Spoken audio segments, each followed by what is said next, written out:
Long before Daniel stood before kings, interpreted visions, survived political conspiracies, or entered the lion's den, he was a young man from a defeated nation. He did not begin his story in a palace. He began it in the shadow of collapse. Jerusalem still stood, the temple still rose above the city, and the people of Judah could still look toward the walls surrounding them and imagine that the world they had always known would somehow continue. But beyond those walls, the balance of power in the ancient Near East was changing with terrifying speed. Empires were moving, armies were marching, and Judah was about to discover that being the people of the covenant did not make them immune to the consequences of generations of rebellion. The kingdom had received warning after warning. Prophets had spoken, kings had risen and fallen. Moments of reform had come only to be followed by renewed corruption, idolatry, injustice, and political compromise. Jeremiah was among the voices declaring that Babylon would become an instrument of judgment against Judah. Yet warnings are easy to dismiss while the city walls are still standing. Then Babylon came. The book of Daniel opens during the reign of Jehoiakim, king of Judah, when Nebuchadnezzar of Babylon came against Jerusalem and besieged it. For Daniel, this was not an abstract geopolitical development. It was the destruction of certainty. Imagine the anxiety inside a city under pressure. Gates guarded, food watched carefully, rumors moving faster than official news, families looking toward the horizon, wondering how close the Babylonian forces had come. Officials calculating whether Egypt might intervene. Priests continuing their duties while ordinary people asked questions no one could confidently answer. Would Jerusalem survive? Would the temple protect them? Would Babylon withdraw? The biblical answer is immediate and uncomfortable. Daniel does not describe Nebuchadnezzar's victory as though Babylon's gods had defeated the God of Israel.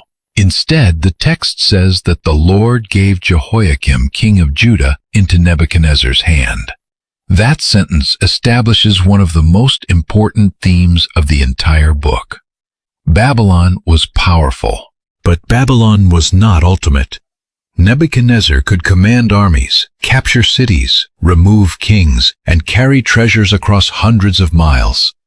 Yet Daniel's story will repeatedly insist that behind the rise and fall of human kingdoms stands a sovereignty no emperor controls. That truth, however, would have been difficult to feel for the captives being taken away. Among the objects removed from Jerusalem were vessels from the house of God. They were carried into Babylon and placed in the treasury of Nebuchadnezzar's god. To a Babylonian observer, the message may have seemed obvious. Jerusalem had fallen, Judah had been humbled, and Babylon had won. But the treasures were not the only things Nebuchadnezzar wanted. He wanted people. The king ordered that certain young men from the royal family and nobility of Judah be brought into Babylonian service. They were to be without obvious physical defect, impressive in appearance, capable of learning, knowledgeable, and suitable for service in the royal court. Babylon did not merely conquer territories, it absorbed talent. A useful captive could be turned into an administrator. A gifted foreigner could be educated in Babylonian language, literature, customs, and political thought. The empire could take young men from defeated nations and reshape them into servants of the state. Daniel was among those selected. So were Hananiah, Mishael, and Azariah. The Bible does not tell us Daniel's exact age when he was taken to Babylon.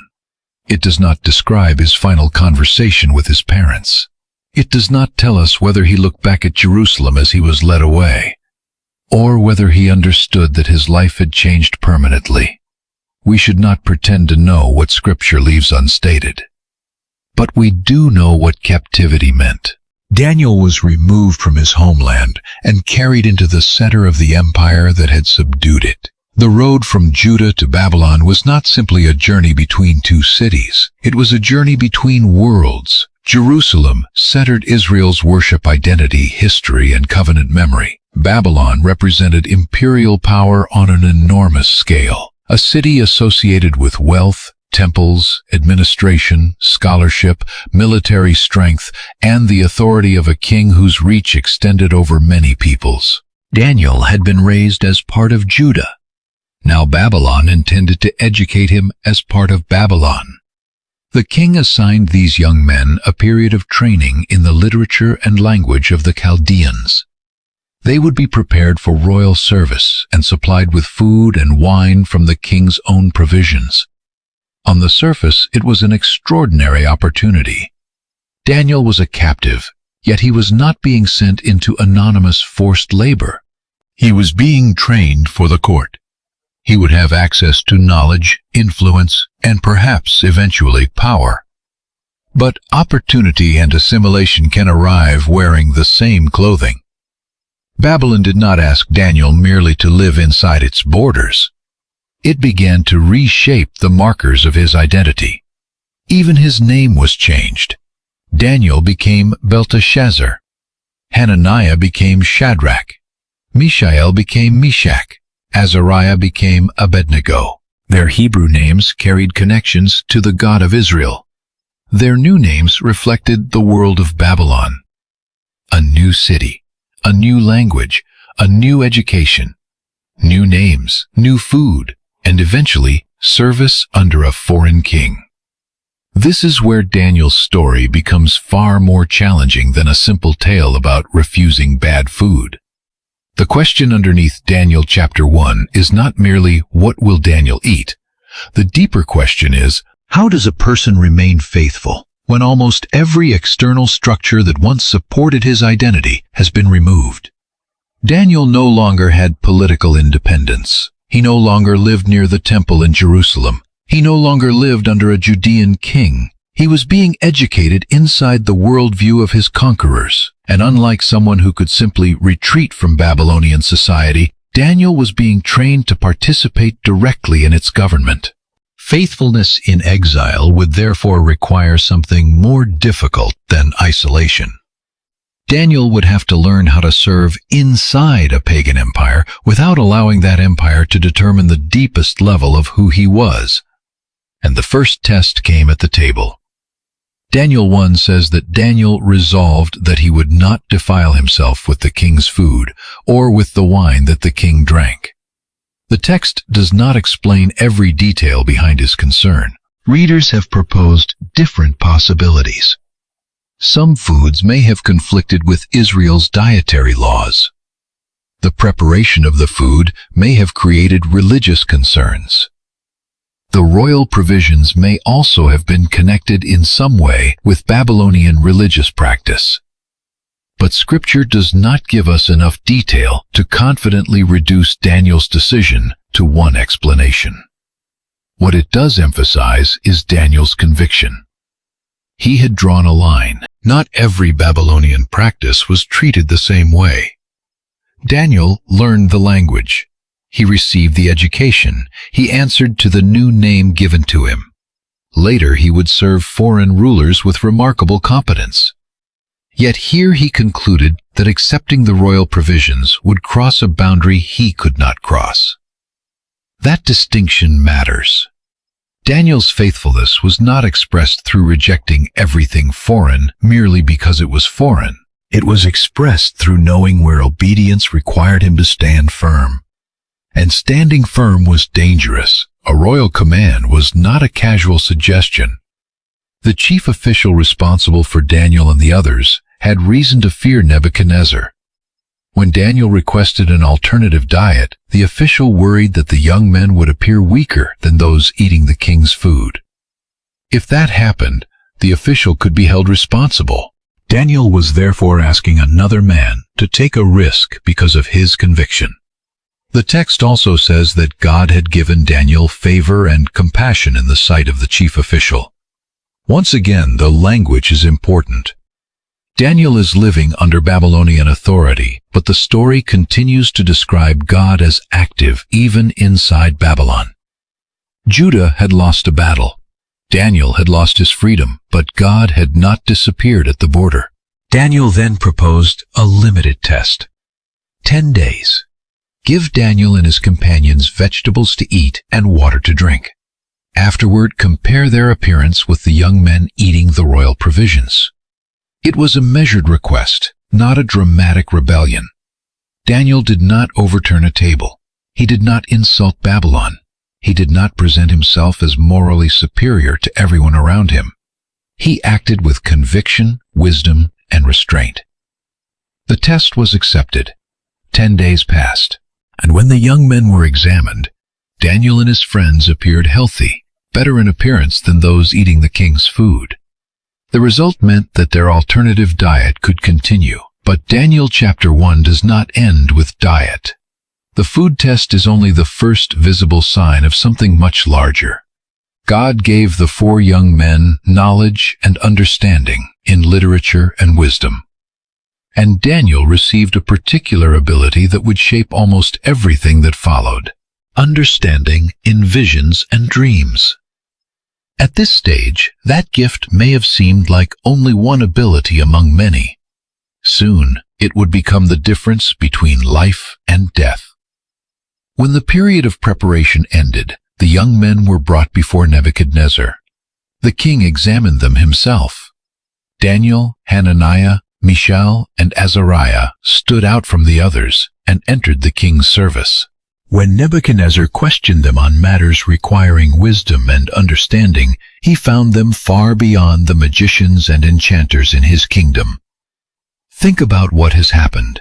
Daniel entered Babylon as a captive from Judah. The empire changed his location, it changed his education, it changed his name. It attempted to determine his diet. It prepared him to serve the very monarchy that had conquered his people. Yet by the end of the chapter, Babylon had not erased Daniel. Instead, Daniel was now standing before the king.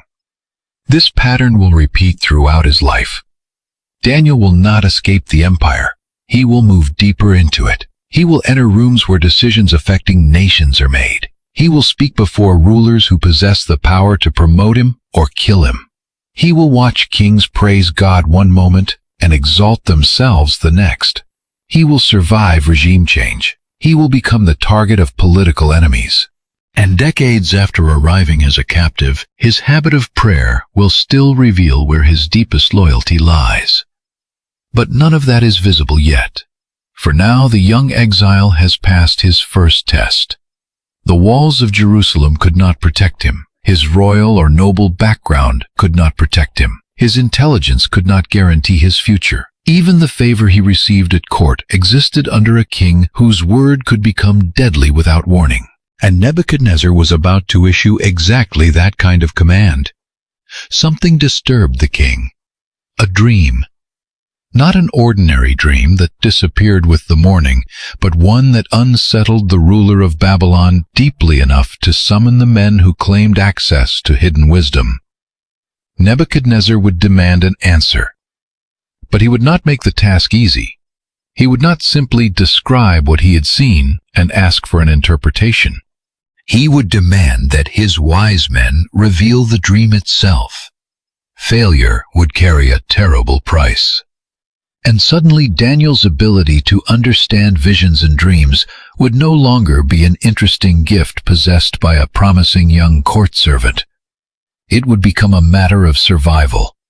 For Daniel, for his friends, and for the wise men of Babylon. The captive who had refused the king's table was about to face the king's impossible demand. Nebuchadnezzar ruled an empire that had defeated nations, captured cities, and brought kings beneath his authority. But one night, the ruler of Babylon was defeated by something no army could fight: a dream. The book of Daniel tells us that Nebuchadnezzar was troubled by dreams, and his sleep left him. For a king accustomed to commanding armies and officials, this was a different kind of threat. He could order soldiers to march. He could summon governors. He could punish rebellion. But he could not command his own mind to reveal what a disturbing dream meant. So Nebuchadnezzar called for the magicians, enchanters, sorcerers, and Chaldeans, the groups within his court who were expected to interpret signs, dreams, omens, and hidden matters. They came before him, expecting a familiar task. Usually, a king would describe a dream, the specialists would interpret it. Nebuchadnezzar refused to follow that pattern. He demanded more. The wise men were to tell him the dream itself and then explain its meaning. If they succeeded, they would receive gifts, rewards, and great honor. If they failed, the consequences would be severe. The court specialists immediately recognized the impossibility of what the king was asking. They requested that Nebuchadnezzar tell them the dream first. Then they would provide the interpretation. The king refused. His response suggests that he did not trust them. If they truly possessed access to hidden knowledge, why should they need him to supply the dream? From Nebuchadnezzar's perspective, the demand exposed whether their claimed wisdom was real. From the perspective of the wise men, the king had created a test no human being could pass. They protested. No one on earth could do what the king demanded. No great and powerful ruler, they argued, had ever required such a thing from magicians, enchanters, or Chaldeans. The matter belonged to the gods, they said, whose dwelling was not with mortals. That statement unintentionally sets the stage for Daniel. The Babylonian specialists had reached the limit of their system. They believed the answer existed somewhere beyond ordinary human knowledge, but they could not reach it. Nebuchadnezzar became furious. A decree went out that the wise men of Babylon were to be destroyed, and Daniel was caught inside the sentence. This is an important detail. Daniel had not been present when the first demand was made, at least not according to the way the chapter narrates the events. He did not create the crisis. He had not failed before the king. Yet, because Daniel had been trained among the wise men of Babylon, he was included in their fate. Faithfulness does not always keep a person away from the consequences created by others. Sometimes it places them directly inside the crisis. Arioch, the captain of the king's guard, went out to carry out the decree. When Daniel learned what was happening, he responded with prudence and discretion. That detail matters. Daniel's first reaction was not panic. It was not arrogance. He did not declare that everyone else was foolish and only he had the answer. He asked why the king's command was so urgent. After the situation was explained, Daniel went before Nebuchadnezzar and requested time. He promised that he would show the king the interpretation. Think about the risk hidden inside that request. Daniel did not yet know the dream. He had no human source from which to obtain it. The court specialists had already declared the task impossible. But Daniel knew that the limits of Babylonian wisdom were not the limits of God. He returned to his house. And then he did something that reveals the foundation beneath everything Daniel would later become. He went to his friends, Hananiah, Mishael, Azariah. The same young men who had stood with him during the test over the king's food were now asked to stand with him in prayer. Daniel told them to seek mercy from the God of heaven concerning the mystery, so that they and the rest of the wise men of Babylon would not be destroyed. This was not merely Daniel's personal problem. Lives were at stake. The decree extended beyond the 4 Judean exiles. The same men whose religious system could not provide the answer were now among those for whom Daniel prayed. Then, during the night, the mystery was revealed to Daniel in a vision. What Daniel did next tells us as much about him as the revelation itself. He did not immediately rush toward the palace. He worshipped. Daniel blessed the God of heaven. His prayer declares that wisdom and power belong to God. God changes times and seasons. He removes kings and establishes kings. He gives wisdom to the wise and knowledge to those who understand. He reveals deep and hidden things. He knows what is in darkness, and light dwells with him. Those words become a theological summary of the entire book of Daniel. Kings will come. Kings will disappear. Empires will rise. Empires will fall. Statues will be built. Decrees will be issued. Daniel himself will grow old. but the one who changes times and seasons will remain. Daniel thanked God for revealing the matter requested from the king. Only then did he go to Arioch, and when he arrived, Daniel did something remarkable. He told Arioch not to destroy the wise men of Babylon. Daniel could have treated their destruction as an opportunity. If the rival advisors disappeared, his own influence might have increased. Instead, the revelation given to him became a means of preserving people who did not share his faith. Arioch brought Daniel quickly before Nebuchadnezzar. The captain announced that he had found a man among the exiles from Judah who could make the interpretation known. Nebuchadnezzar looked at Daniel, the young captive, now known at court as Belshazzar, and asked the question that had already defeated Babylon's established experts. Could Daniel tell him what he had dreamed and what it meant? Daniel's answer was carefully framed. He did not say, "Yes, because I am wiser." He did not build his reputation before revealing the mystery. He first explained what no human wisdom could accomplish. No wise men, enchanters, magicians, or astrologers could reveal the mystery the king had asked. Then Daniel introduced the sentence upon which the entire scene turns.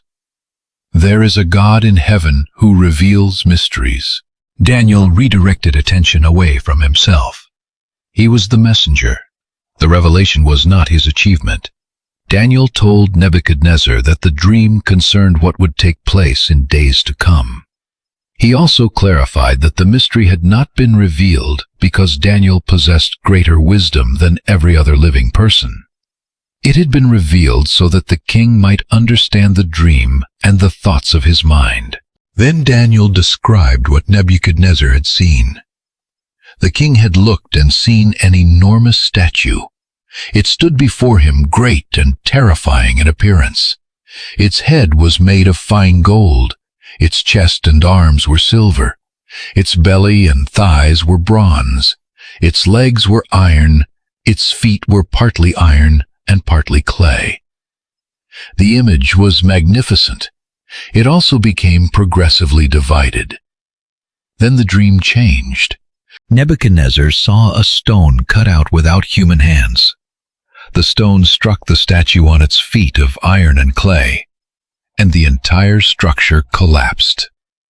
Iron, clay, bronze, silver, gold, all of it was shattered. The materials that had once formed a terrifying monument became like chaff carried away by the wind. Nothing remained of them. But the stone that struck the statue became a great mountain and filled the whole earth. For Nebuchadnezzar, the dream must have been overwhelming, even before its meaning was explained. Babylon was a culture of monumental architecture, royal images, temples, walls, gates, and visible displays of imperial authority. The statue in the dream represented power in a form a king could understand. But the final image was not of the statue standing forever. It was of the statue disappearing. Daniel began the interpretation with Nebuchadnezzar himself. The king of Babylon was the head of gold. Daniel described him as a king of kings to whom the God of heaven had given kingdom, power, might, and glory. Notice again how Daniel frames political authority. Nebuchadnezzar really was powerful. Daniel does not deny it, but his power was not self-created. It had been permitted by God. The emperor who thought he possessed nations was himself standing inside a history larger than his reign. After Nebuchadnezzar, Daniel said another kingdom would arise. Then another kingdom, represented by bronze, would rule widely. A fourth kingdom would be strong, like iron, breaking and crushing. Yet the feet and toes, partly iron and partly clay, represented division strength mixed with fragility. Across centuries, interpreters have debated some of the details of these kingdoms and how each stage should be identified, especially when Daniel's later visions are brought into the discussion. But the central movement of the dream is unmistakable. No human empire lasts forever. The gold does not remain. The silver does not remain. The bronze does not remain. The iron does not remain. Political power moves from one kingdom to another. And then Daniel reached the part of the dream that no king could comfortably ignore. In the days of those kings, the God of heaven would establish a kingdom that would never be destroyed. It would not be left to another people. It would break the other kingdoms and bring them to an end. And it would stand forever. The stone cut without human hands was not another empire created by ordinary conquest. The dream moved beyond the normal cycle of one human kingdom replacing another. Nebuchadnezzar had seen the temporary nature of everything rulers like him spent their lives building. The king who commanded thousands was being told that his empire had an expiration point. That is one of the great ironies of Daniel 2. Nebuchadnezzar was the head of gold, but he was only the head. The statue continued after him. History would continue after Babylon. The world would not end when his reign ended. And beyond all human kingdoms stood another kingdom whose permanence did not depend on armies, dynasties, walls, or political inheritance. Daniel concluded by saying that the great God had made known to the king what would happen in the future. The dream was certain. Its interpretation was trustworthy. Then something extraordinary happened. Nebuchadnezzar fell before Daniel. The most powerful man in Babylon, before whom defeated rulers might bow, now bowed before a young exile from Judah. The king ordered that an offering and incense be presented to Daniel. He declared that Daniel's God was truly God of gods and Lord of kings, a revealer of mysteries, because Daniel had been able to reveal this mystery. We should notice the limits of the moment. Nebuchadnezzar had witnessed something he could not explain through his own court. He responded with profound recognition. But recognizing divine power in one moment is not the same as a permanently transformed heart. That distinction will become painfully clear. For now, however, Daniel's position changed dramatically. Nebuchadnezzar gave him great gifts. Daniel was appointed ruler over the province of Babylon and chief prefect over the wise men. The captive had become an administrator. The young man who once needed permission to change his food now held influence inside the government of the empire. And Daniel did not forget the friends who had prayed with him when death threatened them all. At Daniel's request, the king appointed Shadrach, Meshach, and Abednego over the affairs of the province of Babylon. Daniel remained at the king's court. The crisis was over. The wise men lived. The dream had been revealed. The king had publicly acknowledged the God who revealed mysteries. For a moment, everything appeared to have resolved in the best possible way. But Daniel's interpretation contained a warning that Nebuchadnezzar may not yet have fully absorbed. He was the head of gold, powerful, glorious, chosen for a season, but temporary. And human beings who are told that their greatness is temporary do not always respond with humility. Sometime later, Nebuchadnezzar built an image, not a statue with a golden head followed by lesser materials, an image covered in gold. It rose above the plain of Dura. Officials from across the empire were summoned. A command went out. At the sound of music, everyone was to fall down and worship the golden image Nebuchadnezzar had established. Anyone who refused would immediately be thrown into a blazing furnace. The king who had once declared Daniel's God to be a revealer of mysteries was now demanding public submission before an image of his own making. And among the officials standing under that decree were 3 men from Judah: Shadrach, Meshach, Abednego. Daniel 3 does not tell us where Daniel was during this event. We should not invent an answer. But it tells us exactly what his 3 friends did when the music began. Around them, powerful men bowed, officials bowed, administrators bowed. The machinery of an empire bent toward the image. 3 men remained standing. And Nebuchadnezzar was about to discover that the exiles he had promoted could serve his government, but they would not worship his gods. Nebuchadnezzar had seen a statue in a dream. Now he built one in waking life. Daniel too had presented an image made from different materials, each representing a kingdom that would rise and fall in succession. Babylon was the head of gold, magnificent but temporary. Daniel 3 opens with something strikingly different. Nebuchadnezzar made an image of gold. The text does not explain whether the king was consciously responding to the earlier dream. We should not claim more than Scripture says. But the contrast is difficult to miss. In the dream, only the head had been gold. On the plain of Dura, Nebuchadnezzar erected an image associated entirely with gold. The structure was enormous. According to the measurements given in Daniel, it stood 60 cubits high and 6 cubits wide. Whatever its exact appearance, the purpose was unmistakable. It was meant to be seen. It was meant to dominate the landscape. And it was meant to become the center of a public act of loyalty. Nebuchadnezzar summoned the satraps, prefects, governors, advisors, treasurers, judges, magistrates, and other provincial officials of the empire. This was not a private religious ceremony. It was political theater on an imperial scale.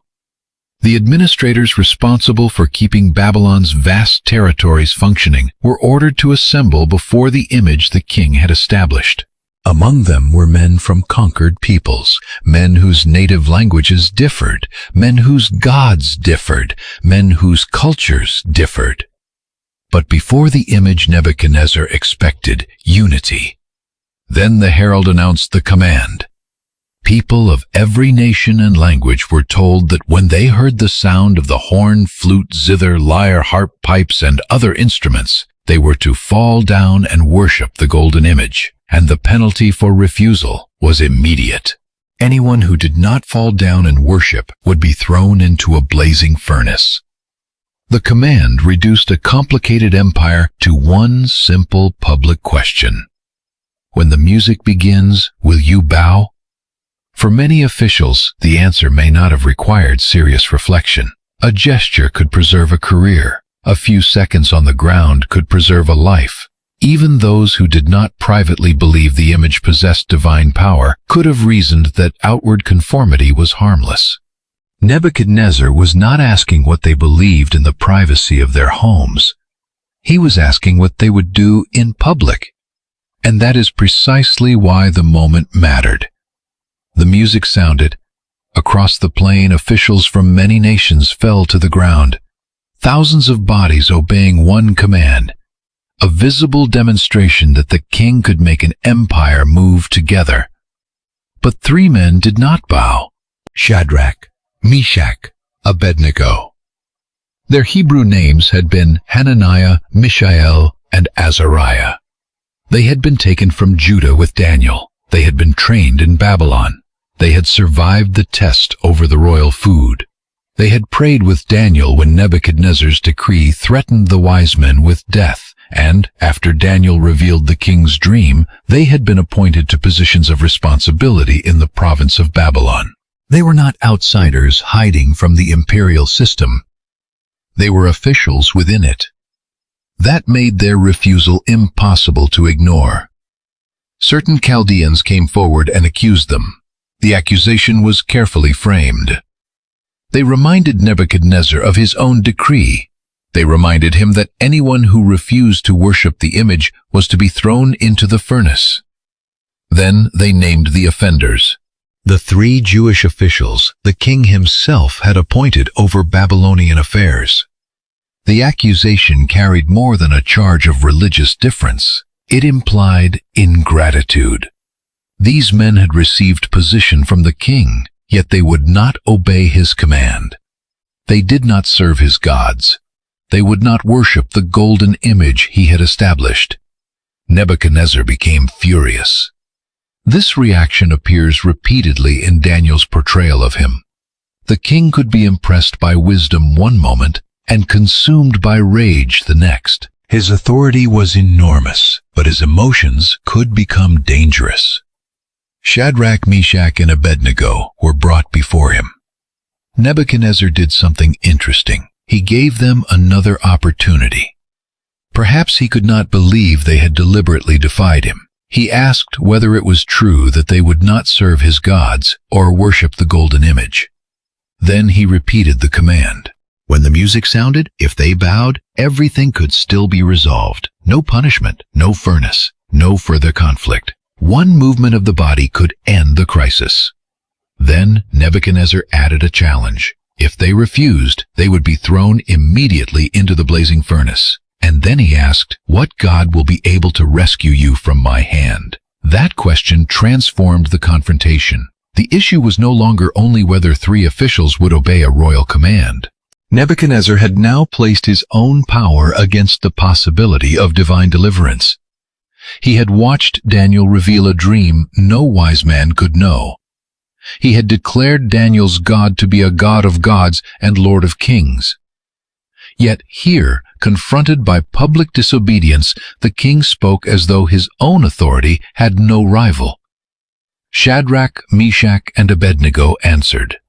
Their response is one of the clearest expressions of faith in the book. They did not argue that the furnace was not dangerous.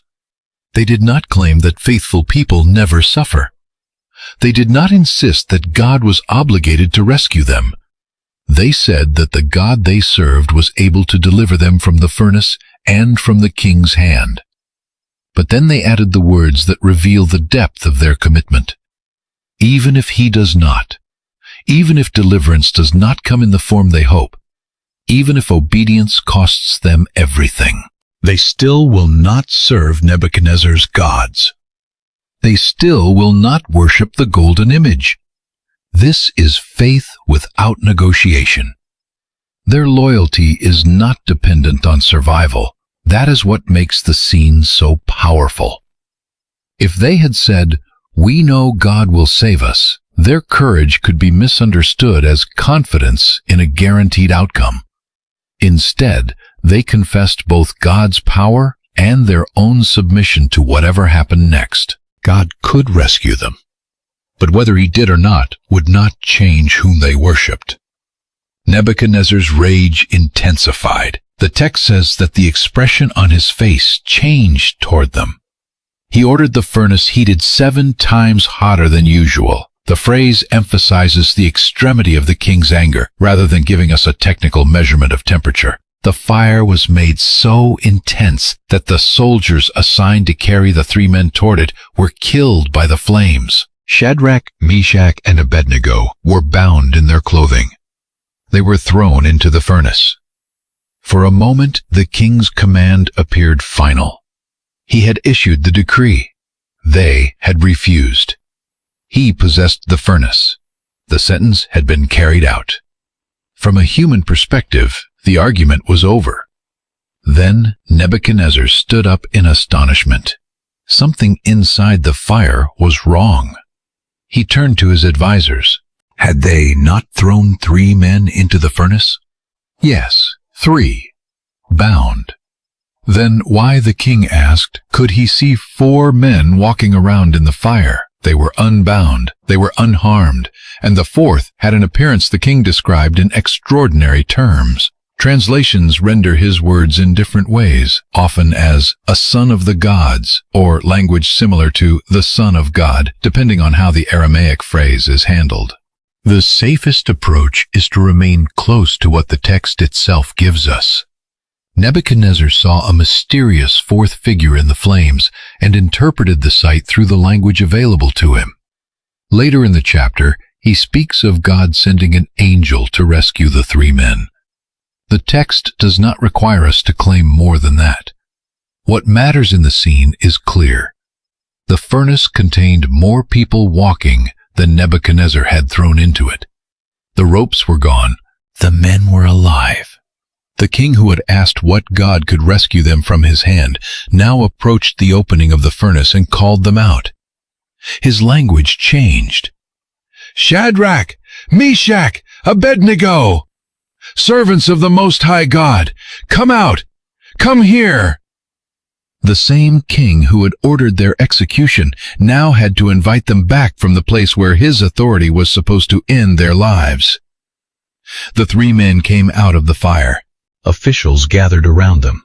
the satraps, prefects, governors, royal advisors. The same political class that had watched the command to worship was now witnessing its aftermath. The fire had not harmed their bodies, their hair was not singed, their clothing was not burned, the smell of fire was not on them. Nebuchadnezzar responded with praise. He blessed the God of Shadrach, Meshach, and Abednego, declaring that God had sent his angel and rescued his servants who trusted in him. The king recognized that they had defied his command rather than serve or worship any god except their own. It was a remarkable confession coming from the man who had threatened them. But as before, Nebuchadnezzar's response also revealed something unfinished in him. He immediately issued another decree. Any person from any nation or language who spoke against the God of Shadrach, Meshach, and Abednego would face severe punishment. Nebuchadnezzar had learned that their God was powerful, but he still thought like an absolute monarch. His answer to one forced act of worship was another threat. The king was willing to honor God. He was not yet willing to relinquish his own habit of controlling belief through fear. Then Shadrach, Meshach, and Abednego were promoted in the province of Babylon. Their public refusal had nearly cost them their lives. Instead, it strengthened their position. But Daniel's story is not teaching that faithfulness always produces promotion. The three men themselves had already rejected that assumption. They had obeyed before knowing whether they would survive. That is the point. Their faith was proven before the rescue came. The furnace simply revealed what had already been true when they were standing on the plain. Babylon could change their names. It could assign their positions. It could command their bodies to stand in a particular place. But it could not command their worship. And Nebuchadnezzar had now received another warning. First came the dream, a statue, gold, silver, bronze, iron, and clay, a reminder that kingdoms rise and kingdoms fall.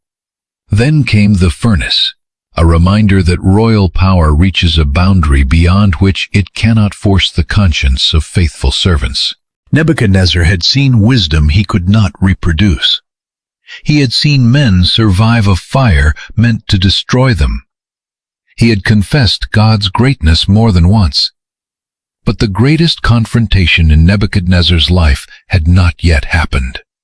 Because the next enemy the king would face would not be Daniel. It would not be 3 Judean officials. It would not be an invading army. It would be his own pride. Daniel 4 presents the story differently from much of the book. The chapter comes to us largely in the voice of Nebuchadnezzar himself. The king addresses peoples, nations, and languages throughout the earth and announces the signs and wonders the Most High God had performed for him. But before he could make that confession, he had to be broken. It began with another dream. Nebuchadnezzar was at ease in his house, prospering in his palace. The crisis of the furnace was behind him. The empire appeared secure. Then a vision came while he slept.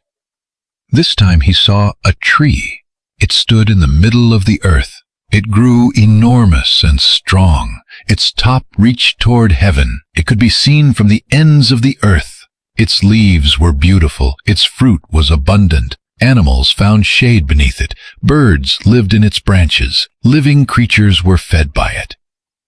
For a ruler of a great empire, the symbolism of such a tree could easily sound flattering. Strength, reach, prosperity, provision, a kingdom extending far beyond one city. Then a watcher, a holy one, came down from heaven. The command changed everything. Cut down the tree, remove its branches, strip away its leaves, scatter its fruit, let the animals flee. Let the birds leave, but leave the stump and roots in the ground, bound with iron and bronze. Then the language shifted from a tree to a person. Let him be wet with the dew of heaven. Let him live among the animals. Let his mind be changed from that of a man. Let the mind of a beast be given to him. Let 7 periods of time pass over him. And then came the reason, so that the living may know that the Most High rules the kingdom of men and gives it to whom he will.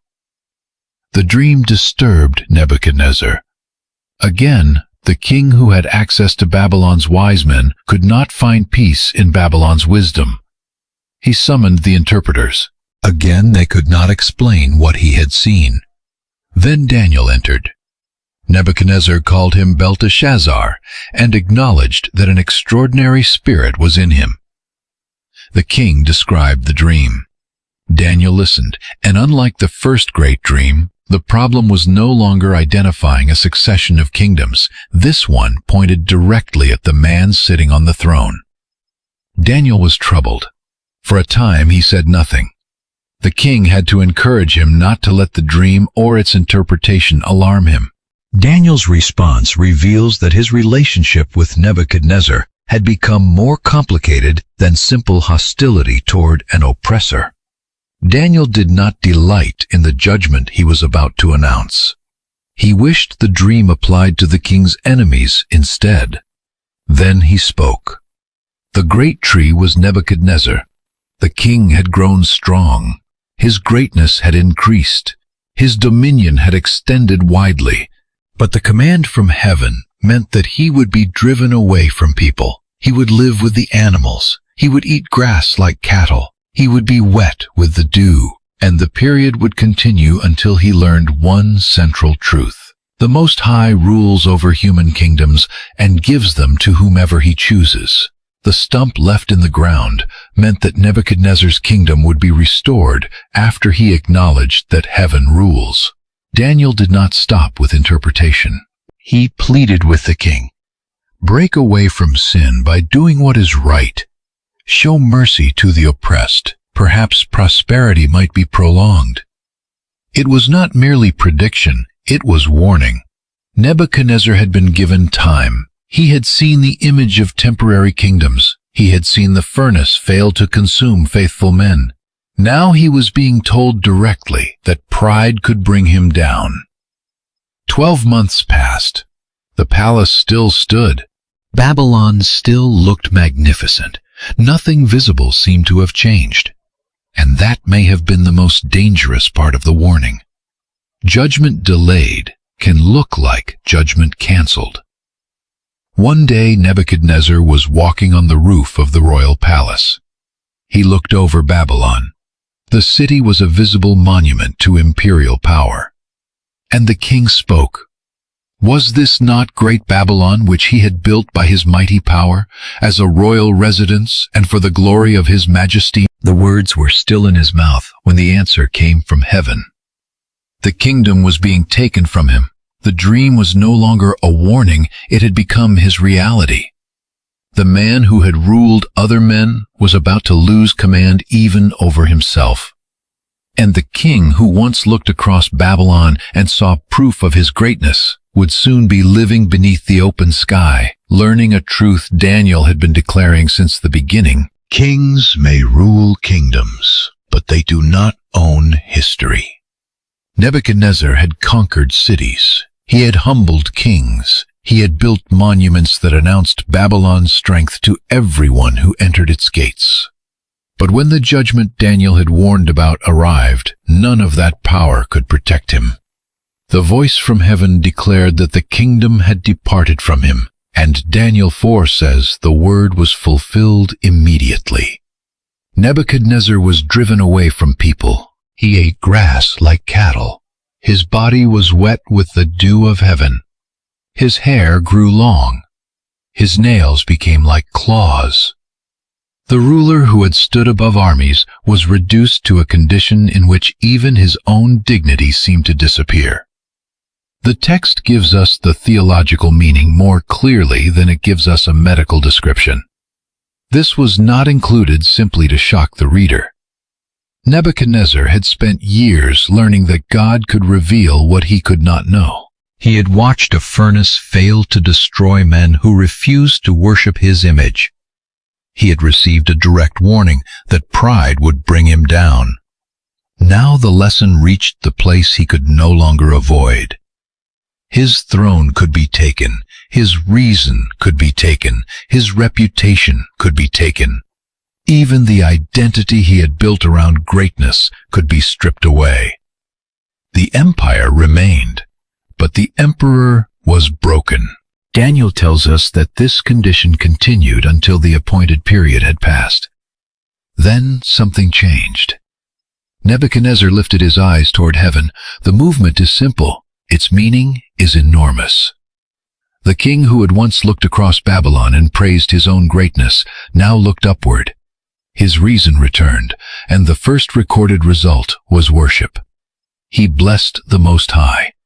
He praised and honored the one who lives forever. Nebuchadnezzar confessed that God's dominion is everlasting, and his kingdom continues from generation to generation. The people of the earth, in comparison, are as nothing before him. God acts according to his will among the powers of heaven and among those who live on earth. No one can ultimately stop his hand or demand that he answer to human authority. These are astonishing words from Nebuchadnezzar. Not because the king had never acknowledged divine power before. He had. After Daniel revealed the dream in chapter 2, Nebuchadnezzar praised Daniel's God as a revealer of mysteries. After the furnace, he praised the God who rescued Shadrach, Meshach, and Abednego. But now the confession is more personal. Before Nebuchadnezzar had witnessed what God did for other people, this time he himself had been brought low. The lesson was no longer something observed from a throne.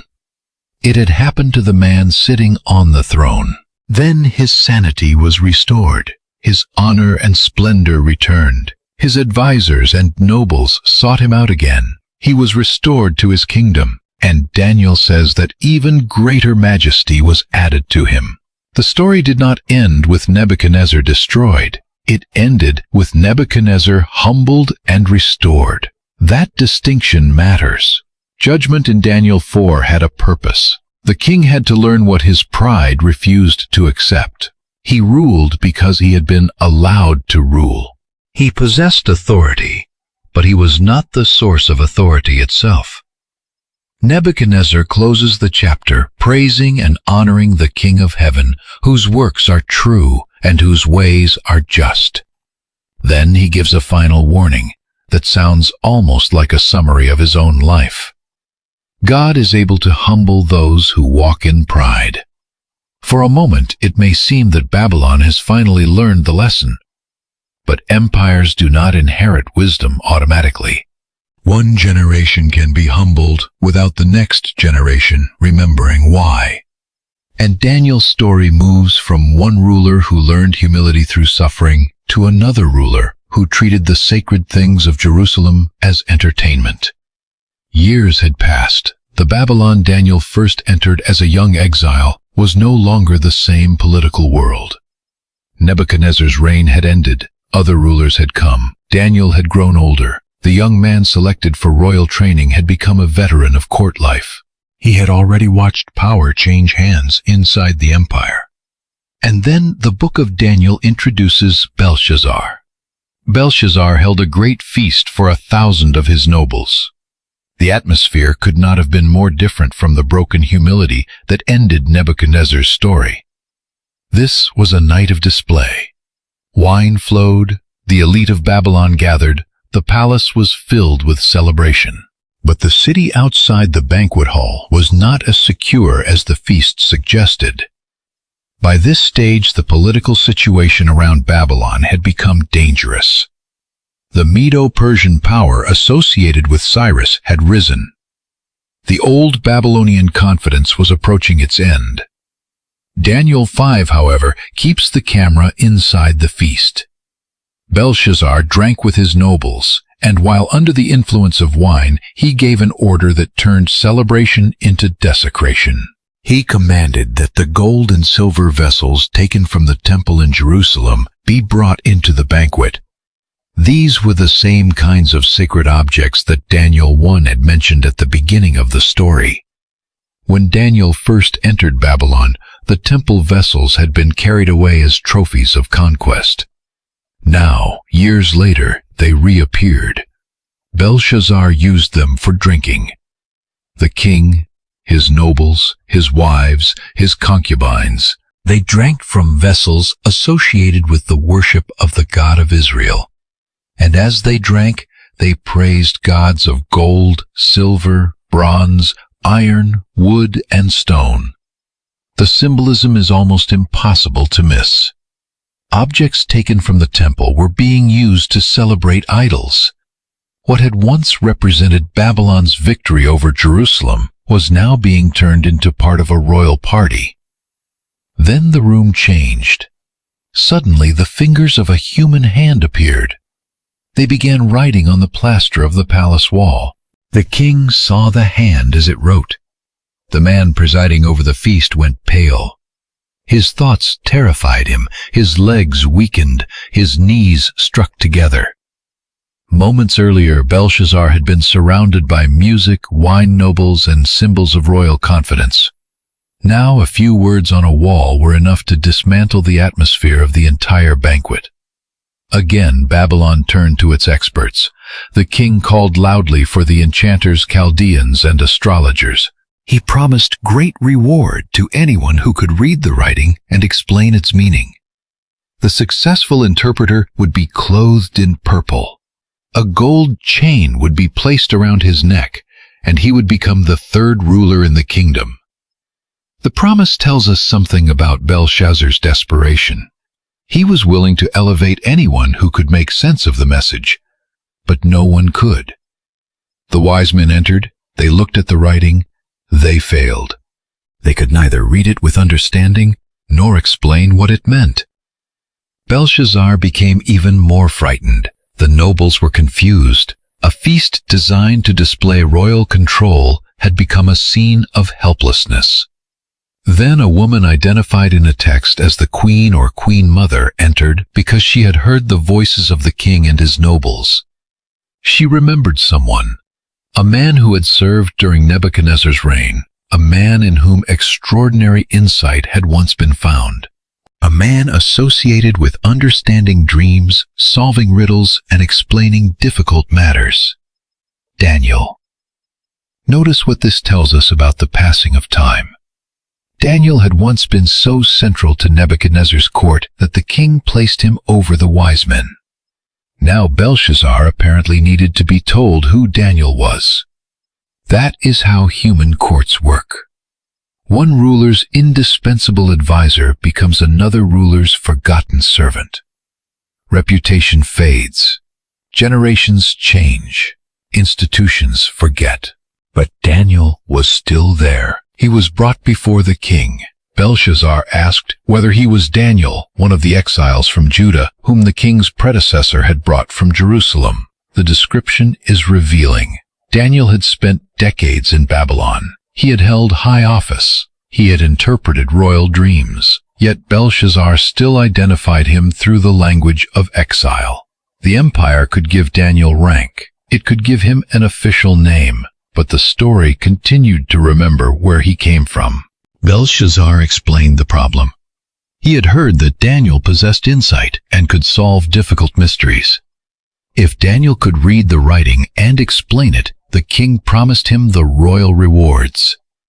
Daniel's response was very different from the desperate ambition the king might have expected. Keep your gifts. Give your rewards to someone else. Daniel would still read the writing and explain its meaning. He did not need to be purchased. And before explaining the words on the wall, Daniel told Belshazzar a story the king should already have known. The story of Nebuchadnezzar. Daniel reminded him that the Most High God had given Nebuchadnezzar greatness, glory, majesty, and power. Nations trembled before him. He possessed enormous authority. But when his heart became proud and his spirit hardened, he was brought down from his royal throne. His glory was taken away. He was driven from people. He lived like the beasts. He remained in that condition until he acknowledged that the Most High rules over human kingdoms and appoints over them whomever he wishes. Then Daniel turned the history lesson into an accusation. Belshazzar knew all this, yet he had not humbled his heart. This makes the judgment of Daniel 5 different from a warning given to someone who had no example. Belshazzar inherited more than a palace. He inherited a lesson, and he ignored it. Daniel accused him of exalting himself against the Lord of heaven. The vessels from the temple had been brought before him. He and his guests had drunk wine from them. They had praised gods that could not see, hear, or understand, but they had not honored the God in whose hand were their life and all their ways. Then Daniel explained why the hand had been sent. Now the words could be read. Many, tekel, parson. Short words, a devastating message. Many, God had numbered the days of Belshazzar's kingdom and brought it to an end. Tekel, Belshazzar had been weighed in the balance and found wanting. Perez, his kingdom was divided and given to the Medes and Persians. The message did not offer a strategy for saving Babylon. It announced that the decision had already been made. Numbered, weighed, divided. Belshazzar kept his promise. Daniel was clothed in purple. The gold chain was placed around his neck. He was proclaimed the third ruler in the kingdom. The irony is sharp. Daniel received one of Babylon's highest honors on the night Babylon was about to fall. The empire gave him promotion when the empire itself had only hours left. This is one of the great reversals of the book. Human beings spend enormous energy climbing systems that can disappear almost overnight. Daniel, by contrast, survives because his identity was never built on the permanence of Babylon. Then the chapter ends with astonishing speed. That very night, Belshazzar, king of the Chaldeans, was killed. The kingdom changed hands. The feast ended. The writing had become history. The Babylon that once seemed invincible was no longer the ruling power. The head of gold did not last forever. The first great movement of Nebuchadnezzar's dream had now become visible in Daniel's own lifetime. Daniel had arrived in Babylon as a captive. He had watched Nebuchadnezzar rise in glory. He had seen him humbled and restored. He had watched later rulers inherit the empire, and now he had lived long enough to see Babylon itself fall. For many people, the collapse of the government they had served would have meant the end of influence.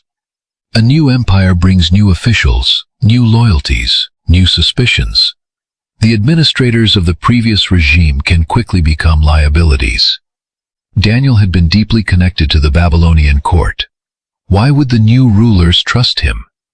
But Daniel's story was about to produce another reversal.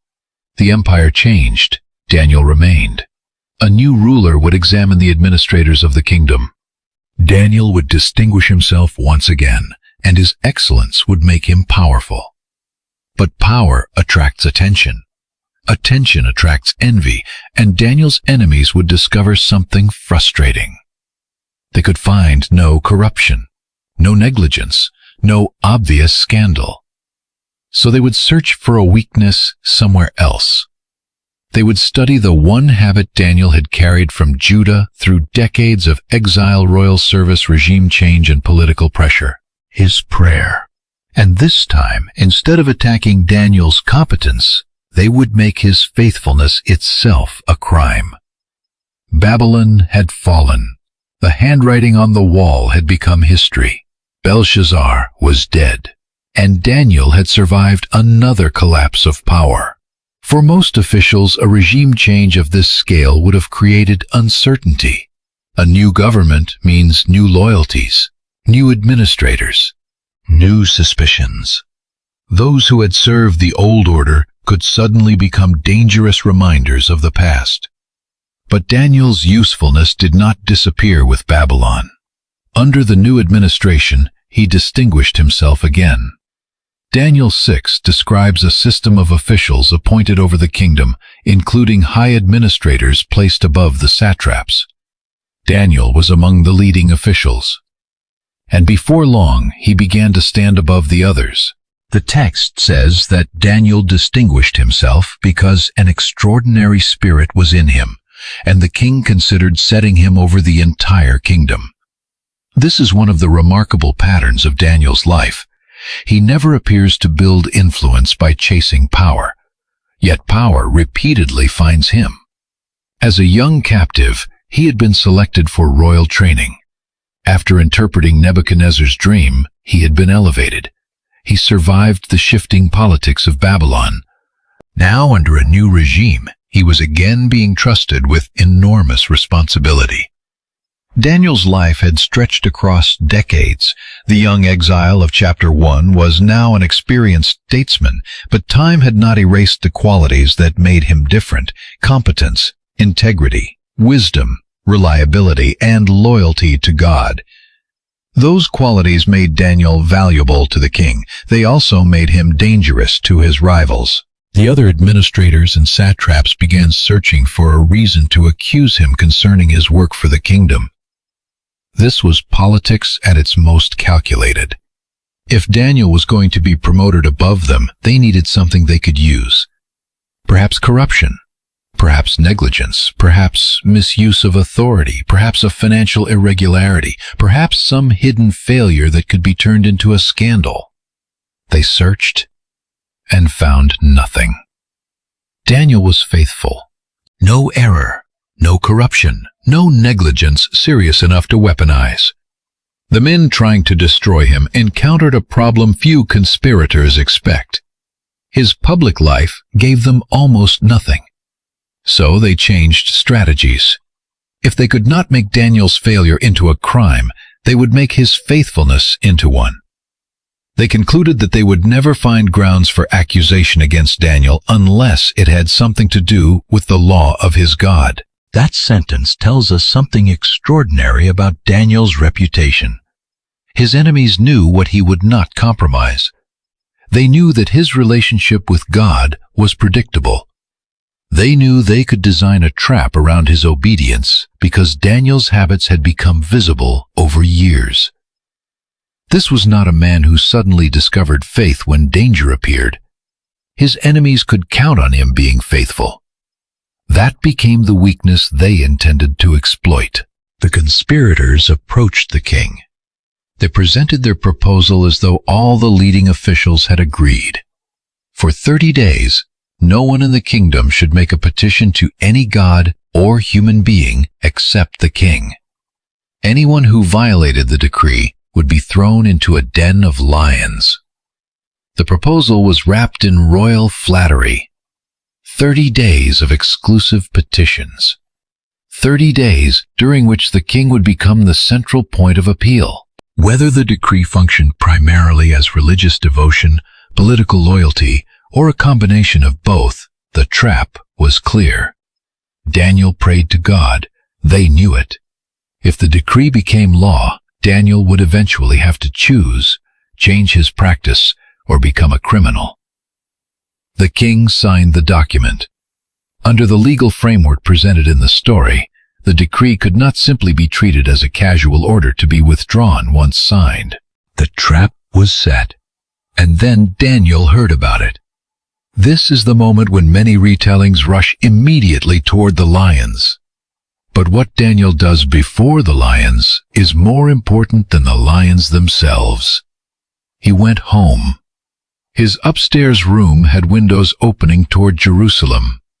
He got down on his knees. 3 times a day he prayed, and he gave thanks before his God, just as he had done before. Those final words are the heart of the scene. Just as he had done before. Daniel did not begin a dramatic public protest because a decree had been issued. He did not suddenly increase his prayers to provoke the authorities. He did not retreat into secrecy to protect himself. He continued the practice that had already shaped his life. The government changed. Daniel's prayer did not. Babylon fell. Daniel's prayer did not. Kings came and went. Daniel's prayer did not. Now a law had been written specifically to make that prayer dangerous. Daniel still prayed. The direction toward Jerusalem carried deep meaning for an exile. Jerusalem was the city Daniel had lost. The temple had been devastated. The kingdom of Judah had fallen. Yet Jerusalem remained bound to the promises, history, and hope of Daniel's people. Prayer toward the city was not nostalgia for architecture. It was an expression that Babylon, or any empire after it, was not the final horizon of Daniel's identity. His enemies knew exactly where to look. They found Daniel praying and seeking help from God. The evidence was undeniable. They went back to the king. First, they confirmed the decree. Had the king not signed a law that for 30 days anyone who petitioned any god or person except the king would be thrown into the lion's den? Yes, the law stood. Only then did they name Daniel. Their wording was designed to sting. Daniel, one of the exiles from Judah, even after decades of loyal service, they reduced him to foreign origin. One of the captives, an outsider, a man who supposedly paid no attention to the king or the decree. He continued praying 3 times a day. The accusation placed Daniel's faith and his loyalty to the crown in direct conflict. When the king heard it, he was deeply distressed. This reaction separates the episode from Nebuchadnezzar's rage in earlier chapters. The king did not want Daniel destroyed. He realized what had happened. The decree had not merely glorified him, it had been used to trap the official he trusted most. The king worked until sunset to find a way to rescue Daniel, but the conspirators returned. They reminded him of the legal restriction. The decree could not simply be ignored because the king regretted signing it. Power had trapped itself. This is another irony in the book of Daniel. Rulers appear absolute, yet they repeatedly discover limits. Nebuchadnezzar could not reveal his own dream. He could not force faithful men to worship. Belshazzar could not stop the judgment written on the wall. Now another king could not easily escape his own law. The royal command was carried out. Daniel was brought to the lion's den. The king spoke to him. "May your God, whom you serve continually, rescue you." Continually. Even the king understood this about Daniel. His faithfulness was not occasional, not political, not dependent on convenience. Daniel's God was the one he served continually. A stone was brought and placed over the opening of the den. It was sealed with the king's signet and with the signets of his nobles, so that Daniel's situation could not be changed. The stone made the sentence appear final. Daniel was inside. The lions were inside. The authorities had sealed the entrance. Humanly speaking, there was nothing left to negotiate. The king returned to his palace. He spent the night fasting. Entertainment was refused. Sleep escaped him. Somewhere in the darkness, Daniel was beyond royal protection. And this may be one of the most important details in the chapter. The king wanted to save Daniel. He could not. Daniel's enemies wanted to destroy him. They believed they had succeeded. Neither group controlled what happened next. At the first light of dawn, the king got up and hurried to the lion's den. The ruler who had signed Daniel's death sentence now ran toward the place where Daniel was supposed to have died.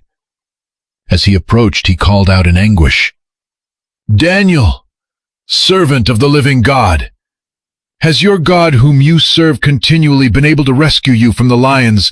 There is suspense in the question, even for readers who know the story. The king had hoped, but hope is not the same as evidence. Then a voice came from inside the den. Daniel answered. He was alive. He told the king that God had sent his angel and shut the lions' mouths. They had not harmed him. Daniel said he had been found innocent before God, and he had done no wrong against the king. The king was overjoyed. He ordered Daniel lifted from the den. When Daniel was brought up, no wound was found on him. The text gives the reason directly. Because he had trusted in his God. The lion's den is one of the most famous scenes in the book of Daniel, but its meaning is often reduced to a simple message: trust God and nothing bad will happen. Daniel's own story does not allow such a shallow conclusion. Daniel was an exile because Jerusalem had fallen. Faithful people had already suffered. His 3 friends had entered a furnace without knowing whether they would be rescued. Daniel himself had prayed, despite knowing that obedience might cost him his life. The point is not that faithful people are always spared from danger. The point is that Daniel's loyalty was settled before he knew the outcome. Like his friends at the furnace, he did not bargain with God. He continued praying. The rescue came afterward. The conspirators who had accused Daniel now faced judgment themselves. Daniel 6 describes a severe punishment extending to them and their families, reflecting the harsh realities of ancient royal justice. The scene is brutal, and it should not be softened into something sentimental. The book presents imperial courts as places where decrees could mean life or death with terrifying speed. Then the king issued a proclamation throughout the kingdom. People were to fear and reverence the God of Daniel. He described Daniel's God as living and enduring forever. His kingdom would not be destroyed. His dominion would never end. He rescues, he saves, he performs signs and wonders. And he had rescued Daniel from the power of the lions. Once again, a foreign ruler publicly acknowledged the God Daniel served. Once again, the confession followed a moment in which human authority reached its limit. And Daniel prospered. The exile who had survived Babylon now continued under a new empire. From the outside, this might seem like the natural climax of his story. What could be greater? Daniel had stood against political conspiracy. He had entered the lion's den. He had been miraculously delivered. His God had been proclaimed across the kingdom. A conventional biography might end here, but the book of Daniel does not. In fact, the lion's den is only part of the story, because while Daniel was serving kings, Daniel was also seeing visions. And those visions would force the reader to look at the same empires from an entirely different perspective. Until now, imperial power has mostly appeared through palaces, king's decrees, statues, banquets, offices, and laws. Daniel had worked within these systems. He had advised rulers. He had watched some become humble and others collapse. But in the visions, beginning in Daniel 7, kingdoms would no longer appear as magnificent metals in a statue. They would appear as beasts rising from a chaotic sea. The change in imagery is deliberate and disturbing. From the human point of view, empires can look glorious: gold, silver, bronze, iron. From heaven's perspective, political power untethered from righteousness can take on another appearance entirely. Daniel's first major vision in this section came during the reign of Belshazzar, before Babylon fell. So the narrative now moves backward in time. Daniel had not only been living through history, he had been shown a symbolic vision of where history was going. In the night he saw the winds of heaven stirring a great sea. Then 4 enormous beasts emerged, each different from the others: a lion with eagle's wings, a bear raised on one side, a leopard with 4 wings and 4 heads, then a 4th beast, terrifying, powerful, different from everything before it. It had iron teeth. It crushed, it devoured, and it trampled what remained. Then Daniel noticed the horns, and among them another horn appeared, a smaller one at first, but it possessed eyes like human eyes and a mouth speaking arrogant things. Daniel had spent his life watching proud rulers speak as though their authority were ultimate. Now, arrogance itself appeared inside a vision of kingdoms, but the beasts were not the final image. The scene suddenly shifted. Thrones were set in place, and the Ancient of Days took his seat. The empire Daniel had feared was no longer at the center of the picture. The courtroom of heaven was. Fire flowed from the throne. Countless attendants stood before it. The court sat. The books were opened, and somewhere between the roaring beasts of human empire and the judgment of the Ancient of Days, Daniel saw another figure approaching with the clouds of heaven. one like a son of man. He came before the Ancient of Days. And unlike the kingdoms Daniel had watched rise and disappear, this figure received dominion, glory, and a kingdom that would not pass away. Daniel had survived the lions, but now he had to understand the beasts, and what he saw would expand his story far beyond Babylon, far beyond Persia, and far beyond his own lifetime. Daniel had spent decades watching kings appear powerful from the inside. He had stood in palaces, he had listened to royal decrees, he had watched officials compete for influence. He had seen armies, administrators, wealth, ceremony, and fear combine to create the impression that empires were permanent. But in Daniel 7, the world of kings is stripped of its polished surface. The vision begins at night. Daniel sees the great sea stirred by the four winds of heaven. Out of the turbulent waters rise four great beasts, each different from the others. The first resembles a lion with eagle's wings. Then its wings are torn off. It is lifted from the ground and made to stand on 2 feet like a human being and given a human mind. A second beast appears like a bear. It is raised on one side, 3 ribs are in its mouth. It is told to rise and devour much flesh. Then comes a third beast like a leopard. It has 4 wings on its back and 4 heads. Authority is given to it. And then Daniel sees something unlike the others. A fourth beast, terrifying, powerful, exceedingly strong. It has great iron teeth. It devours, it crushes. What remains, it tramples underfoot. Daniel does not compare this fourth beast to any ordinary animal. It is simply different, more frightening, more destructive. And it has 10 horns. As Daniel watches the horns, another horn emerges, smaller at first. 3 of the earlier horns are uprooted before it. This new horn has eyes like human eyes, and a mouth speaking great arrogant things. For a man who had spent his life around rulers, Daniel understood the danger of arrogant speech. Nebuchadnezzar had looked over Babylon and credited himself with its glory. Belshazzar had used sacred vessels while praising lifeless gods. Daniel had watched human pride repeatedly collide with divine authority. Now, pride itself seemed to speak through the imagery of the vision. But then the scene changes. The beasts are no longer the center. Thrones are placed. The Ancient of Days takes his seat. His clothing is white like snow. The hair of his head is like pure wool. His throne is fiery flames. Its wheels are burning fire. A stream of fire flows from before him. Thousands upon thousands serve him. Countless multitudes stand before him. The court sits. The books are opened. The contrast is absolute.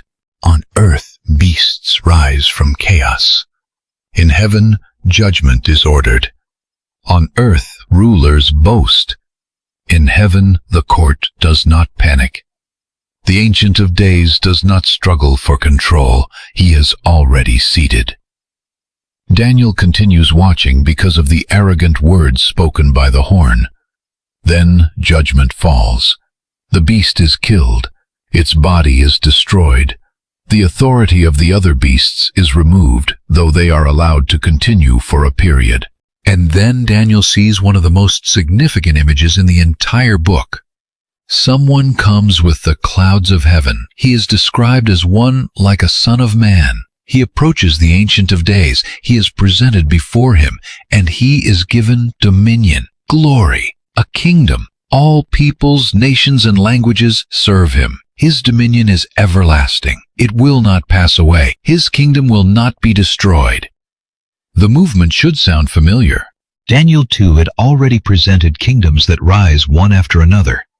Gold, silver, bronze, iron. Then a kingdom established by God that outlasts them all.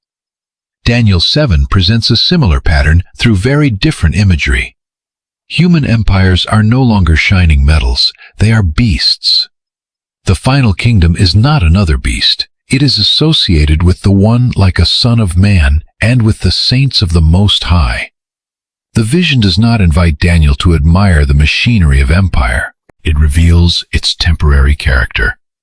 But Daniel is not comforted simply because the final outcome is hopeful. The vision deeply troubles him. His face changes. He wants to understand. So he approaches one of those standing nearby and asks for the meaning. The interpretation confirms that the four beasts represent four kings or kingdoms arising from the earth. But the saints of the Most High will receive the kingdom and possess it forever.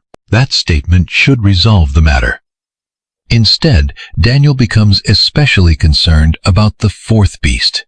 It is more terrifying than the others.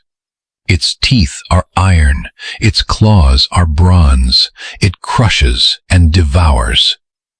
Daniel also wants to know about the 10 horns and the other horn that rose among them. The horn with eyes, the horn with a mouth speaking arrogantly, the horn that appeared greater than its companions. Then Daniel sees something even more disturbing. That horn makes war against the saints, and for a time it prevails against them. This detail changes the emotional meaning of the vision. The promise of God's final kingdom does not mean the faithful avoid suffering along the way. Daniel knows this personally. He had been taken from Jerusalem. His friends had entered a furnace. He had entered the lion's den. Faithfulness and suffering were not opposites in his experience. Now the vision expands that reality to kingdoms and generations far beyond Daniel's lifetime. The horn wages war against the saints until the Ancient of Days comes, until judgment is given in favor of the saints of the Most High, until the time arrives for them to possess the kingdom. The interpretation describes the fourth kingdom as different from the others, devouring the earth and crushing it. The horns represent rulers who arise from that kingdom. Another ruler rises after them, different from the earlier ones. He speaks against the Most High. He wears down the saints. He attempts to change appointed times and laws. For a limited period, power is given into his hand. Then the heavenly court sits. His authority is taken away, and the kingdom, dominion, and greatness of the kingdoms under heaven are given to the people of the saints of the Most High. Again, the final word is not beast, not horn, not empire, kingdom. Daniel ends the vision deeply alarmed. He keeps the matter to himself.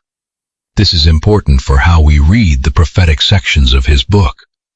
Daniel is not portrayed as someone casually decoding the future with complete emotional detachment. The visions affect him. They confuse him. They frighten him. Sometimes he needs interpretation. Sometimes, even after receiving explanation, he remains disturbed. Prophecy in Daniel is not given to satisfy curiosity.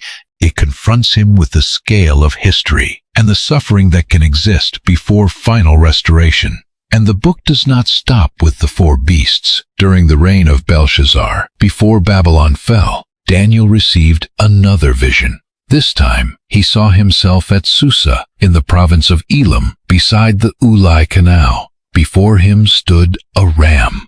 The ram had 2 horns. Both were high, but one was higher than the other, and had risen later.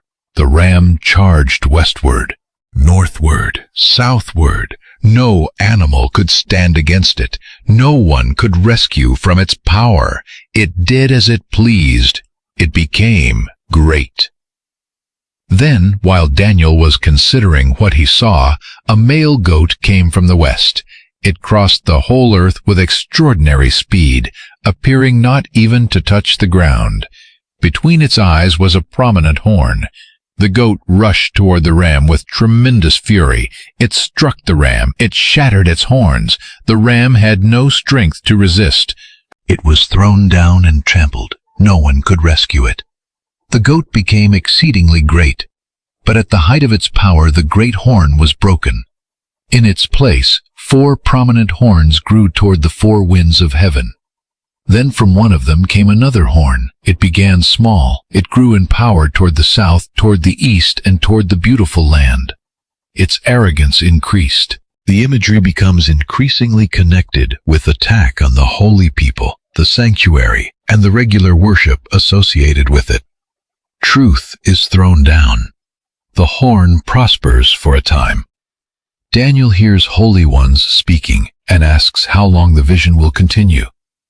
Again, the question is not simply who wins, it is how long desecration and oppression will be allowed.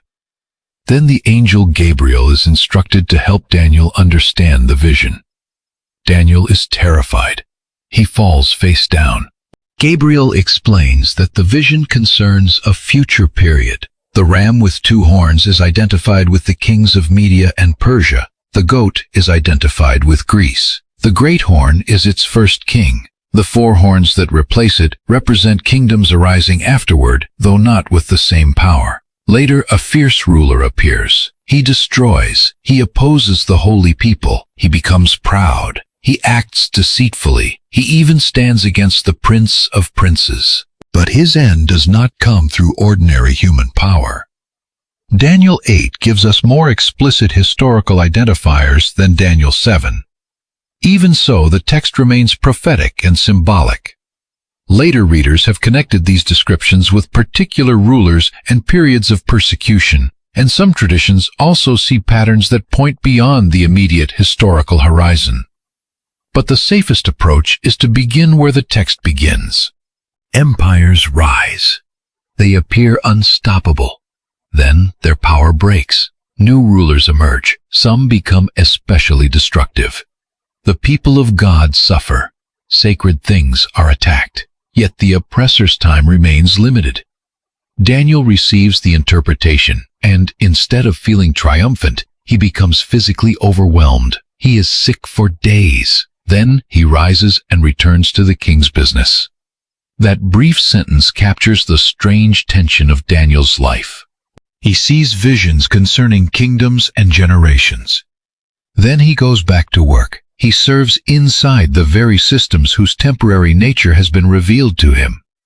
He knows that political power matters. He also knows it is not final. He can work faithfully for a king without believing that the king owns the future. This may be one of the reasons Daniel can remain steady through regime change. He is not indifferent to history. He simply refuses to mistake the current empire for the eternal kingdom. And then Daniel's attention shifts from visions of future empires back to something deeply personal. Jerusalem. By the first year of Darius, Daniel had lived in exile for decades. He was no longer the young man removed from Judah. He had watched Babylon fall. He had seen new rulers take power. And now, while reading the writings of Jeremiah, he encountered a promise concerning the desolation of Jerusalem. 70 years. Daniel understood from the prophetic writings that Jerusalem's desolation had a divinely appointed period. For someone who had spent most of his life away from home, this was not an abstract calculation. The exile had shaped his entire adult existence. He had prayed toward Jerusalem. He had carried the identity of Judah into foreign courts. He had outlived kings. Now the words of Jeremiah suggested that a turning point was approaching. What does a prophet do when he believes a promise is nearing fulfillment? Daniel does not celebrate first. He prays. He turns to God with fasting, sackcloth, and ashes. And the prayer that follows is striking because Daniel does not stand apart from the failures of his people. He does not say, "They sinned." He says, in effect, "We have sinned. We have done wrong. We have rebelled. We have turned away. We have not listened to the prophets." Daniel had spent much of his life demonstrating extraordinary personal faithfulness. Yet when he prayed for his nation, he did not use that faithfulness as a platform for self-exaltation. He identified with the people. He confessed national rebellion. He acknowledged that the judgment described in the law had come upon Jerusalem because the warnings had been ignored. He recognized God's righteousness. And then he appealed to mercy. Not because Israel deserved restoration, not because Daniel could present a flawless record, but because of God's great compassion. Daniel prayed for Jerusalem. for the sanctuary, for the city called by God's name. He asked God to hear, to forgive, to act, to delay no longer. It is one of the most intense prayers in the book, and before Daniel had even finished praying, Gabriel came. The same messenger associated with the earlier vision now arrived with insight. Daniel was told that he was greatly loved. He was told to consider the message and understand the vision. Then came one of the most discussed prophetic passages in all of Scripture. 70 weeks were decreed concerning Daniel's people and the holy city. The passage speaks of bringing transgression to an end, dealing with sin, making atonement, bringing everlasting righteousness, sealing vision and prophecy, anointing a most holy place or one who is most holy, depending on how the wording is understood. It then lays out periods associated with the rebuilding of Jerusalem, an anointed figure conflict, destruction, covenant language, and desolation. For centuries, Jewish and Christian interpreters have debated the exact chronology and identification of every element in these verses. Christian traditions often connect the passage in significant ways with the coming of the Messiah, while differing over the precise calculation and whether portions of the prophecy extend into a still future fulfillment. Other interpretations emphasize the events surrounding Jerusalem and later persecution. The documentary should not pretend those debates do not exist, but neither should the disagreement cause us to miss the central message Daniel receives. History is not drifting without limit. Jerusalem's suffering is not invisible. Sin has consequences. Desolation has an appointed boundary, and the story is moving towards something larger than merely rebuilding walls. Daniel had asked about 70 years. The answer expands the horizon far beyond the immediate end of Babylonian exile. That must have been both hopeful and difficult. Daniel wanted restoration. The answer told him that restoration would come, but it also revealed more conflict, more rulers, more desolation, more waiting. The return from Babylon would not automatically repair everything broken by human rebellion. Even after exiles returned, the deeper biblical story would still be moving forward. And Daniel was about to see just how fierce that movement could become, because his final visions would no longer focus only on what human kings were doing. They would pull back the curtain further. Daniel would see heavenly messengers. He would hear of resistance described in spiritual terms. He would be shown conflicts between kingdoms with extraordinary detail. And he would discover that the future of his people contained suffering severe enough to raise an even larger question. If empires continue to rise, oppressors continue to appear, and even restoration is followed by new conflict, where does the hope finally lead? The answer would take Daniel beyond exile, beyond Jerusalem's rebuilding, beyond the reign of any earthly king, and eventually beyond death itself. Daniel had prayed for Jerusalem. He had confessed the sins of his people. He had appealed not to Israel's worthiness, but to God's mercy. And the answer he received did not merely tell him that exile would end. It widened the horizon. The 70 years Daniel had been reading about in Jeremiah became the doorway into a much larger prophetic picture. Jerusalem would be restored, but restoration would not mean the end of conflict. The people would return. The city would be rebuilt. Yet rebellion, suffering rulers, wars, and desecration still lay ahead. Daniel had asked about the end of one period of judgment. The answer showed him that history was moving toward a much greater resolution. Daniel 9 describes 70 weeks or 77s determined for Daniel's people and the holy city. The passage has generated centuries of interpretation. Some readers understand the sevens as symbolic periods. Many interpret them as periods of years. Christian traditions often connect the passage to the coming and death of the Messiah, though they differ significantly over how the sequence should be calculated and where the final portion belongs.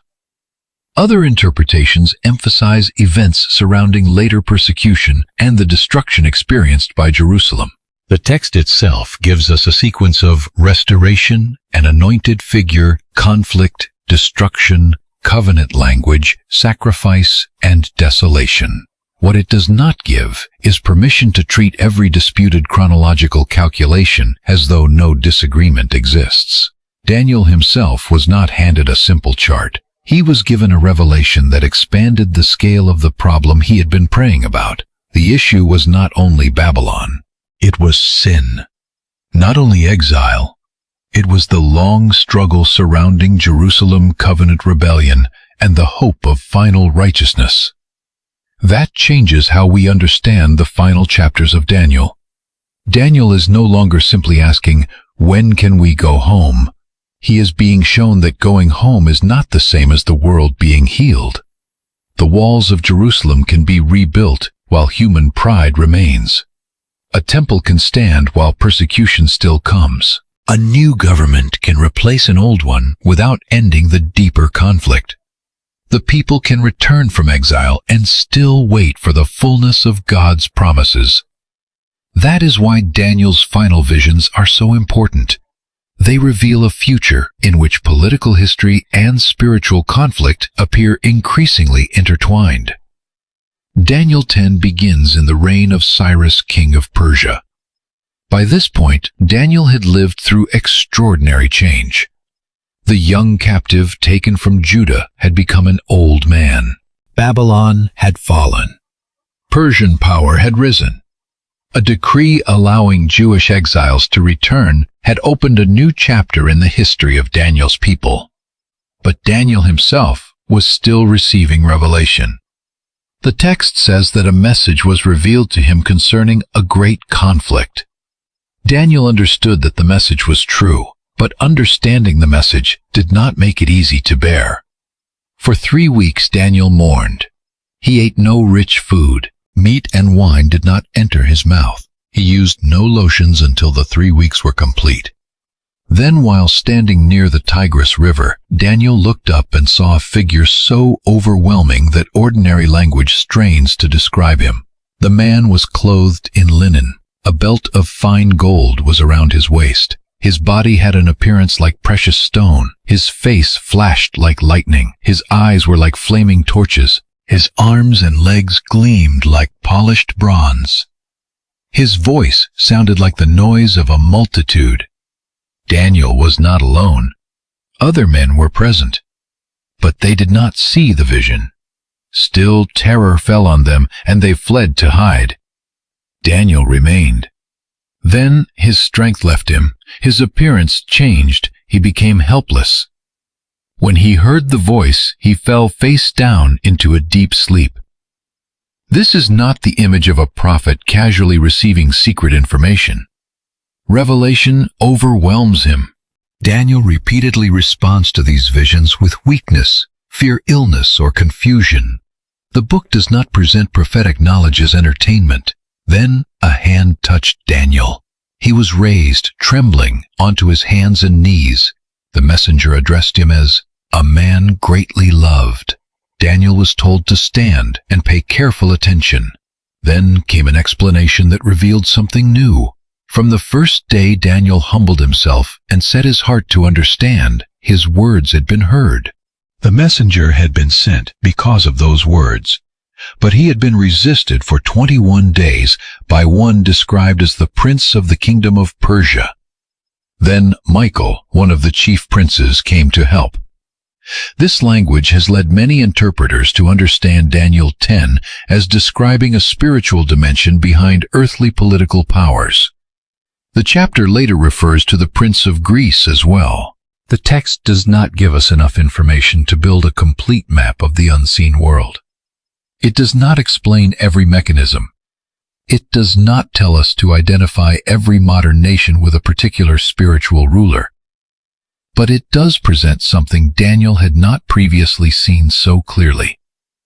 The conflicts of kingdoms were not described only in earthly terms. There was a dimension beyond what palace officials could see. Daniel had served Babylonian rulers. He had served under the New Order. He had watched diplomats, administrators, armies, and kings shape events. Now he was shown that human politics were not the whole picture, and this revelation came while Daniel was praying. The king of Persia may have sat on a throne, but Daniel's prayer belonged to another sphere of authority. The messenger strengthened Daniel. Daniel spoke of his anguish and lack of strength. Again he was touched. Again he was told not to fear. Peace. Be strong. Be strong. Daniel received strength to hear what came next. Then the revelation moved into an extended description of future conflicts. Daniel 11 is one of the most detailed prophetic passages in the book. Kings of Persia. A mighty king. A kingdom divided. Rulers identified symbolically as kings of the north and south. Alliances, marriages designed to secure political power. Betrayals, military campaigns, temporary victories. Retaliation. Broken agreements. The language is dense because the history it portrays is dense. Dynasties do not simply replace each other in neat lines. They marry, they betray, they invade, they negotiate, they regroup, they die. Their successors repeat the cycle. The chapter presents political ambition with almost relentless movement. One ruler rises, another opposes him. A treaty is made, it fails. An army advances, it retreats. Another king becomes proud. Another alliance collapses. Daniel is being shown that the future will not unfold as a simple path from exile to peace. The descendants of the returned exiles will continue living under great powers. Jerusalem will remain vulnerable to the ambitions of larger kingdoms, and eventually the vision narrows toward a ruler whose actions become especially hostile toward the covenant and the sanctuary. He acts deceitfully. He enters places of strength. He uses political manipulation. He directs anger against the Holy Covenant. Forces associated with him profane the sanctuary. Regular sacrifice is disrupted. An abomination associated with desolation is established. Those who violate the covenant are drawn away through flattery, but the people who know their God stand firm. This is one of the central contrasts of Daniel. Empires gain power through armies, diplomacy, wealth, and fear. The faithful endure through knowledge of God. The text says that the wise among the people will instruct many. Yet some will fall by sword, flame, captivity, and plunder. Again, Daniel refuses to give us a theology in which faithfulness automatically removes suffering. The faithful can suffer precisely because they are faithful. Some fall. Some are refined, some are purified. Some remain through persecution. And the suffering has an appointed limit. There is an end. Daniel 11 has often been connected historically with the persecutions associated with Antiochus IV Epiphanes, a Seleucid ruler whose actions against Jewish worship left a deep wound in the history of the period. Many interpreters see the chapter describing events surrounding that crisis with remarkable detail. Other interpreters also understand portions of the chapter as reaching beyond that ruler toward a later or final opponent of God. The debate is significant. The documentary should acknowledge it. But whichever interpretive framework a reader follows, the chapter's theological movement remains clear. Human arrogance rises, it persecutes, it desecrates, it exalts itself, and it does not continue forever. The ruler ultimately comes to his end. No one can save him. The same pattern Daniel had witnessed personally now expands across generations. Nebuchadnezzar rose, he was humbled. Belshazzar celebrated, he fell in a night. Babylon ruled. Babylon disappeared. The beasts rise. The horns speak. But judgment comes. Daniel's visions repeatedly refuse to let temporary success become ultimate victory. Then Daniel 12 begins with another name Daniel has already heard. Michael, the great prince associated with Daniel's people. The chapter describes a time of distress unlike what had come before. Yet at that time, Daniel's people will be delivered, those whose names are found written in the book. And then the prophecy moves somewhere the earlier political visions did not fully reach. Beyond kings, beyond empires, beyond exile, beyond persecution, beyond death. Many who sleep in the dust of the earth will awake, some to everlasting life, others to shame and everlasting contempt. For Daniel, this changes the scale of hope. If the story ended only with the fall of Babylon, hope would depend on political transition. If it ended only with the return from exile, hope would depend on geography. If it ended only with the rebuilding of Jerusalem, hope would depend on a city. But Daniel 12 pushes hope beyond every earthly boundary. What happens when faithful people die before seeing justice? What happens when oppressors appear to win? What happens when someone falls by sword, flame, captivity, or persecution? If death itself is the final limit, then many apparent injustices remain unresolved. Daniel is shown a hope that reaches beyond the grave.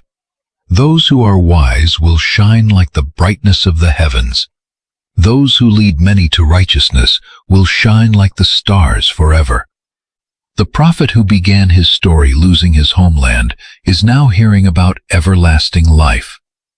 The captive who watched kingdoms replace one another is now hearing about a future no empire can control.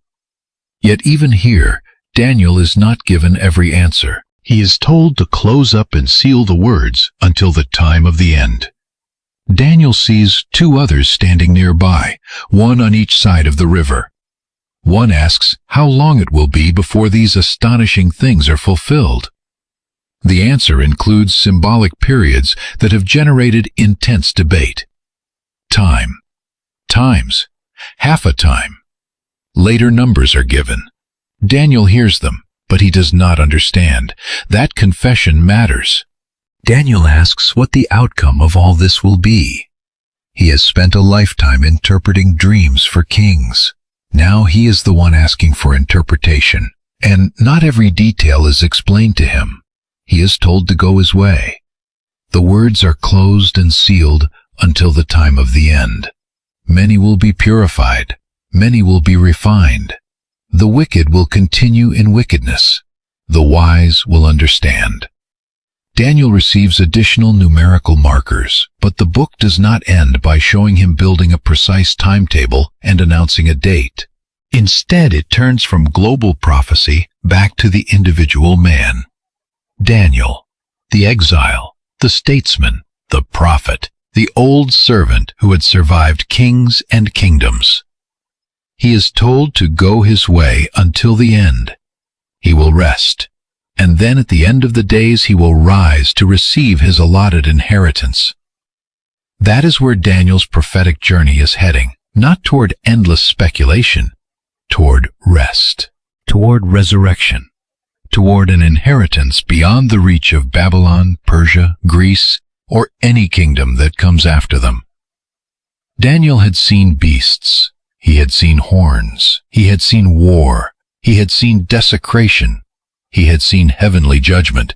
And he had seen one like a son of man receiving an everlasting kingdom. Now the final question is no longer simply which empire comes next.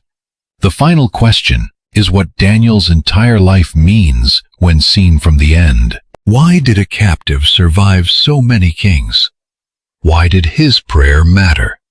Why did his refusal to compromise matter?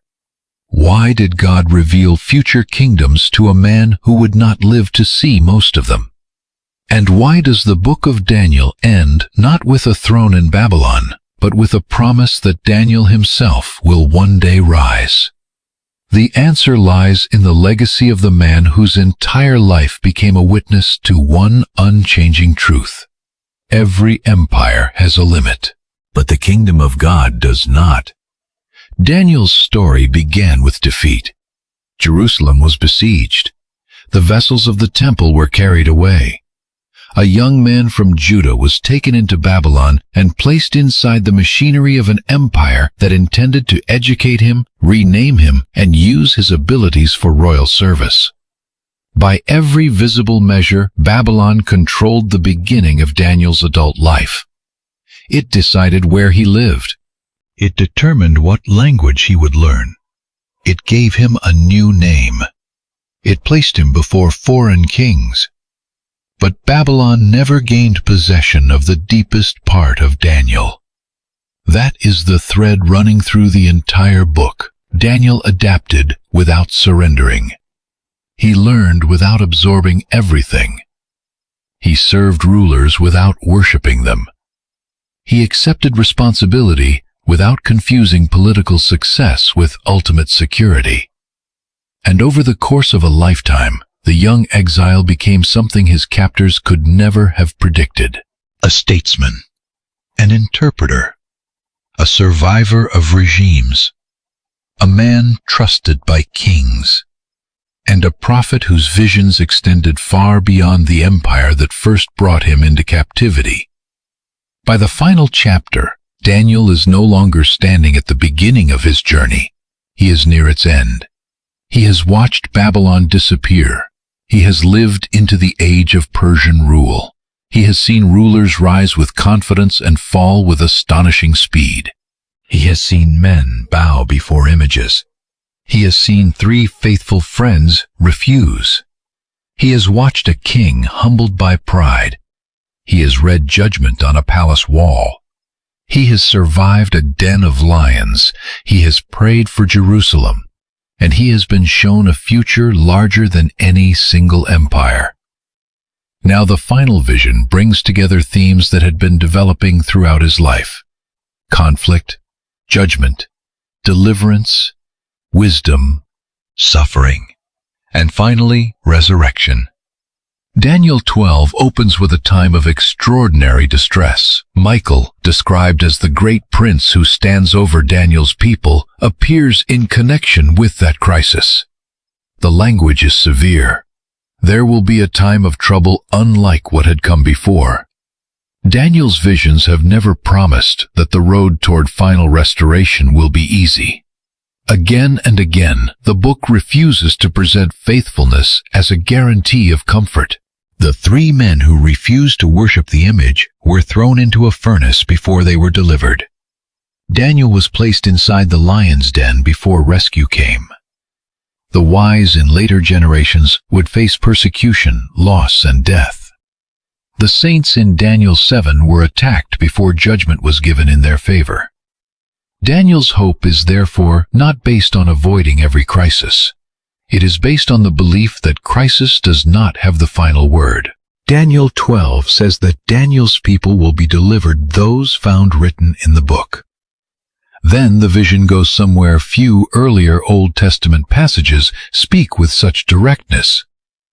Many who sleep in the dust of the earth will awake, some to everlasting life, others to shame and everlasting contempt.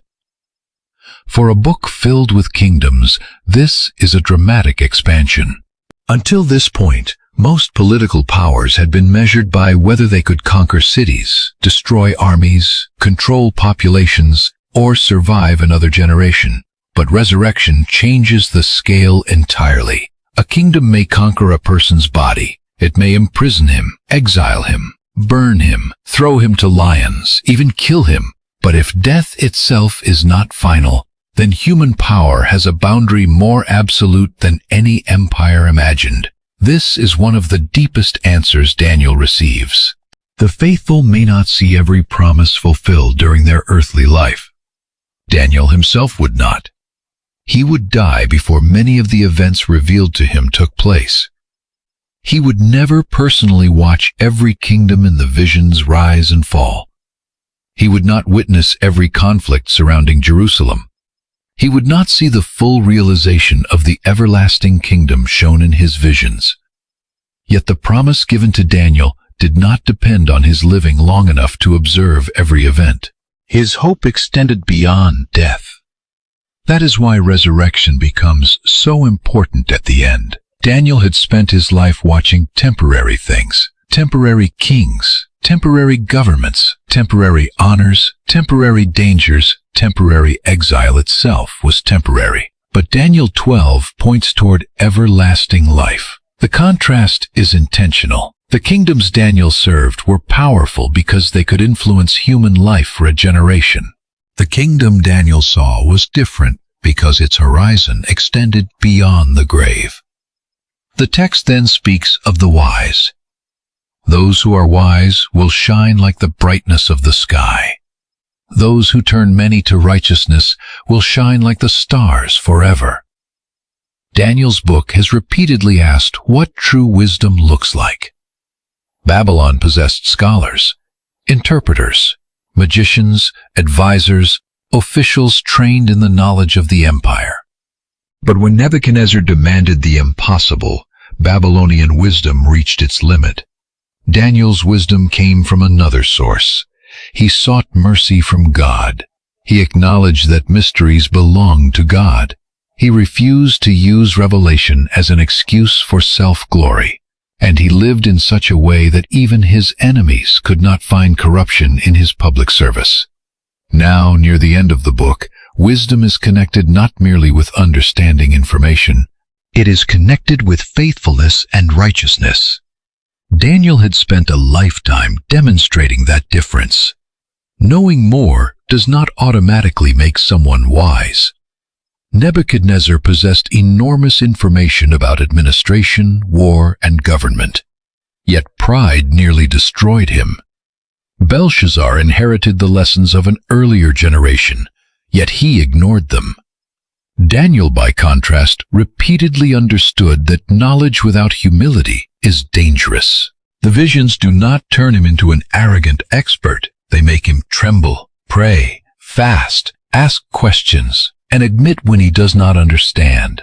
That becomes especially important in the closing verses.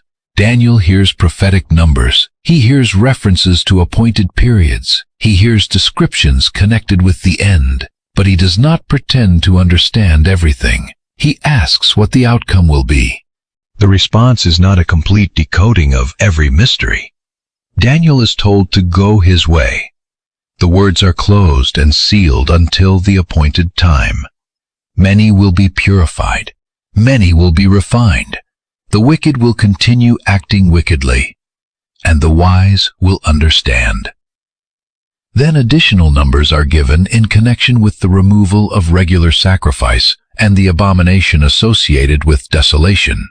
These numbers have produced many interpretations throughout history. Some interpreters connect them closely with events affecting the temple and later persecution. Others understand them as having a broader or future dimension. Attempts have repeatedly been made to transform Daniel's numbers into precise predictions of final events. But the ending of the book gives us a reason for caution. Daniel himself does not leave the vision with a calendar date. He leaves with a personal command. Go your way. That does not mean prophecy is unimportant, quite the opposite. Daniel has spent chapters recording it, but prophecy is not given so the reader can replace faithfulness with calculation. Daniel's life itself becomes the interpretive balance. He receives revelation about the future. Then he continues serving in the present. He sees kingdoms that have not yet risen. Then he returns to the king's business. He receives visions of conflict.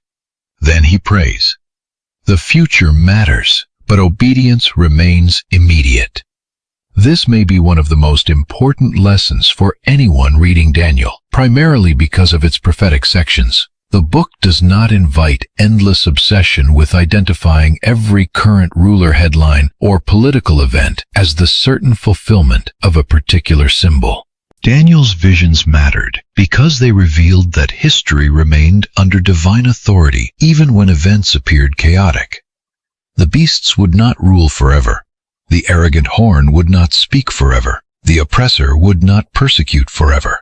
The sanctuary would not remain under desecration forever. The faithful dead would not remain in the dust forever.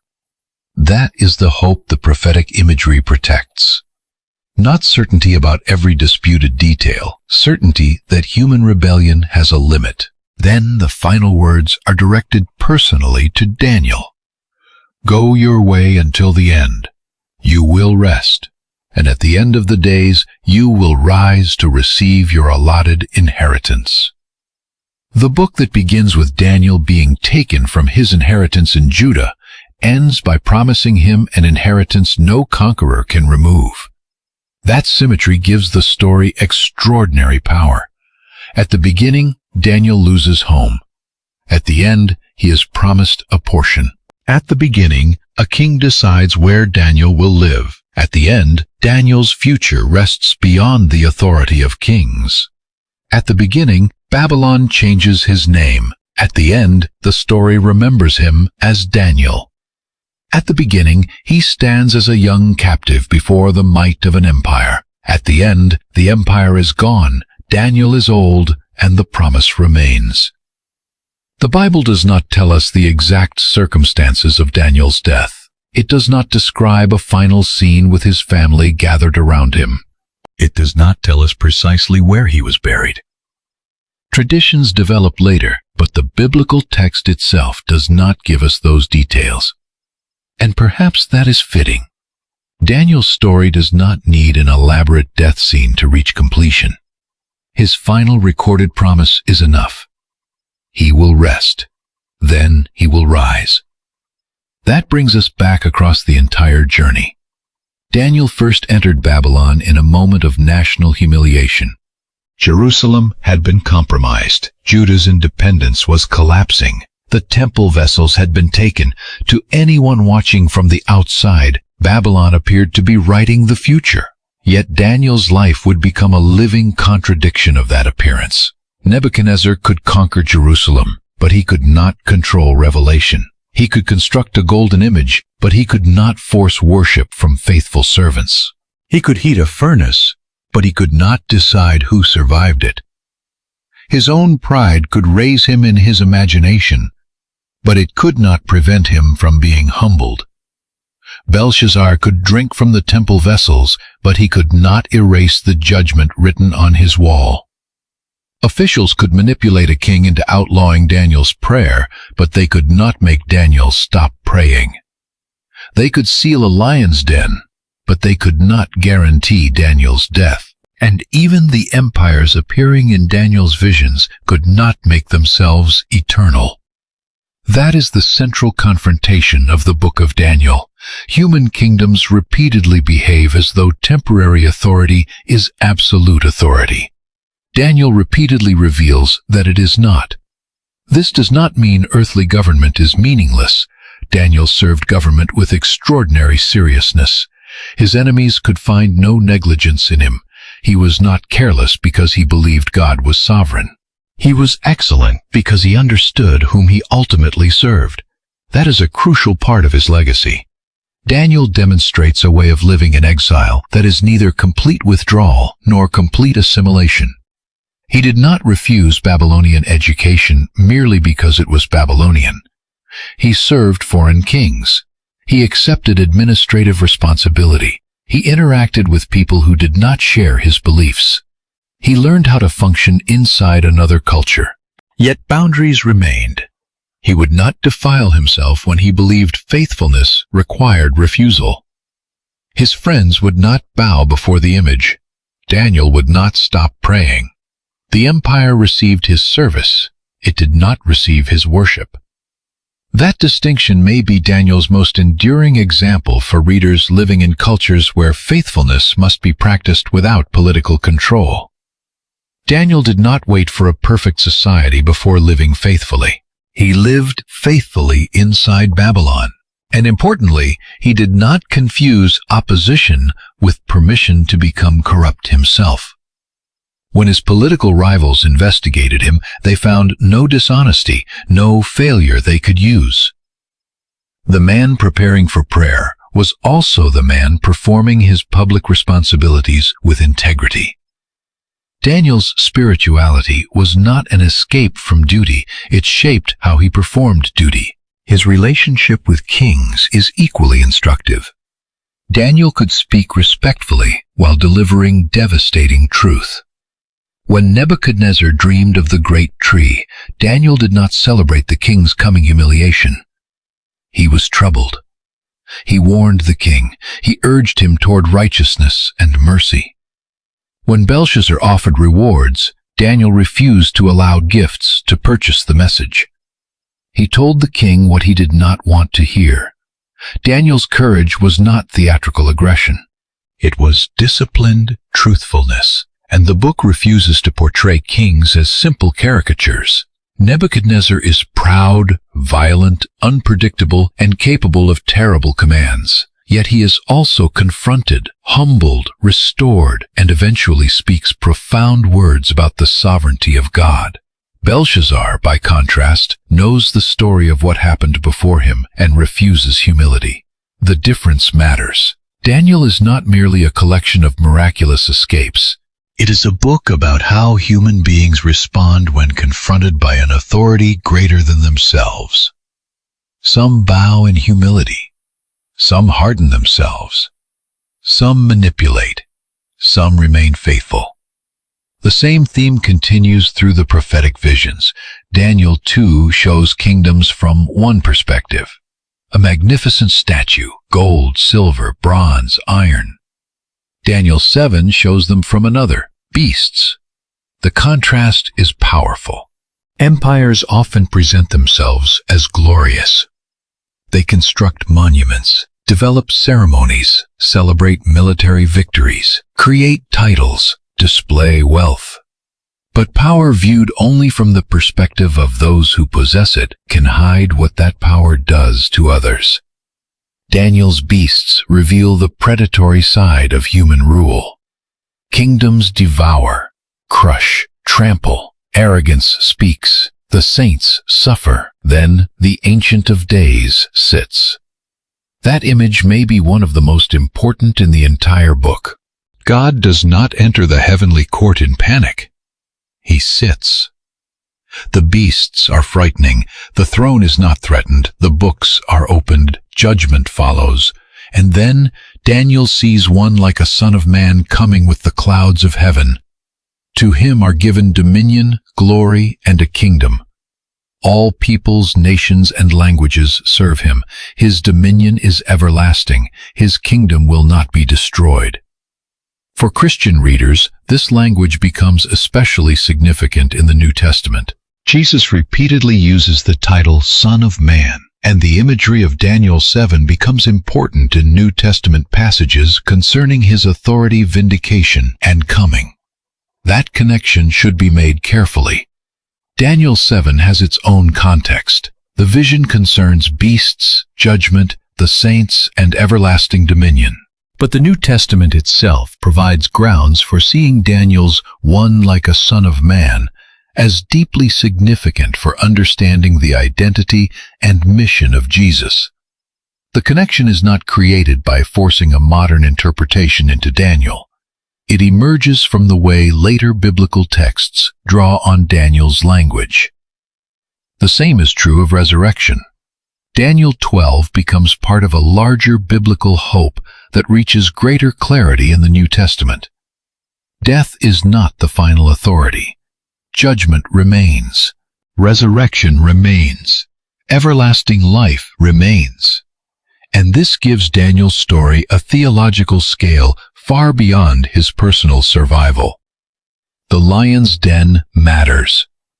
But Daniel eventually died. The furnace matters. But Shadrach, Meshach, and Abednego eventually reached the end of their earthly lives as well. If miracle stories are the entire message, then the book's hope becomes incomplete. Daniel's final chapters give the deeper answer. God's faithfulness is not measured only by whether someone is rescued before death. The final hope is stronger than death. This is why the book can speak honestly about suffering. Some of the wise will fall. Some will be persecuted. some will be refined through terrible circumstances. Daniel does not promise that every faithful person will walk untouched through every furnace. Instead, he reveals a kingdom in which even death does not erase the inheritance of the faithful. That is a much larger hope, and it explains why Daniel can live with such steadiness. He knows kings are temporary. That does not make him reckless. It makes him free from treating kings as gods. He knows empires are temporary. That does not make him useless to society. It makes him capable of serving without worshiping the system he serves. He knows his own life is temporary. That does not make him despair. It makes resurrection meaningful. Daniel's greatest miracle may therefore not be any single dramatic event. It may be the consistency of an entire lifetime. The Daniel who draws a boundary around the king's food as a young exile is recognizably the same Daniel who continues praying when prayer becomes illegal decades later. Positions changed, kings changed, empires changed, Daniel aged. His fundamental loyalty did not. That kind of consistency is often less spectacular than surviving lions, but it is what made the lion's den possible in the first place. His enemies knew Daniel would pray because Daniel had always prayed. The crisis revealed a character that had been formed long before the crisis arrived. And perhaps that is where Daniel's story speaks most clearly to readers today. Most people will never stand before Nebuchadnezzar. Most will never interpret a royal dream. Most will never face an actual furnace or a den of lions. But everyone eventually encounters the quieter question beneath those stories. What determines your loyalty when the surrounding culture changes? What do you do when advancement requires compromise? What do you do when obedience becomes costly? Can you serve people whose beliefs differ from your own without surrendering your deepest convictions?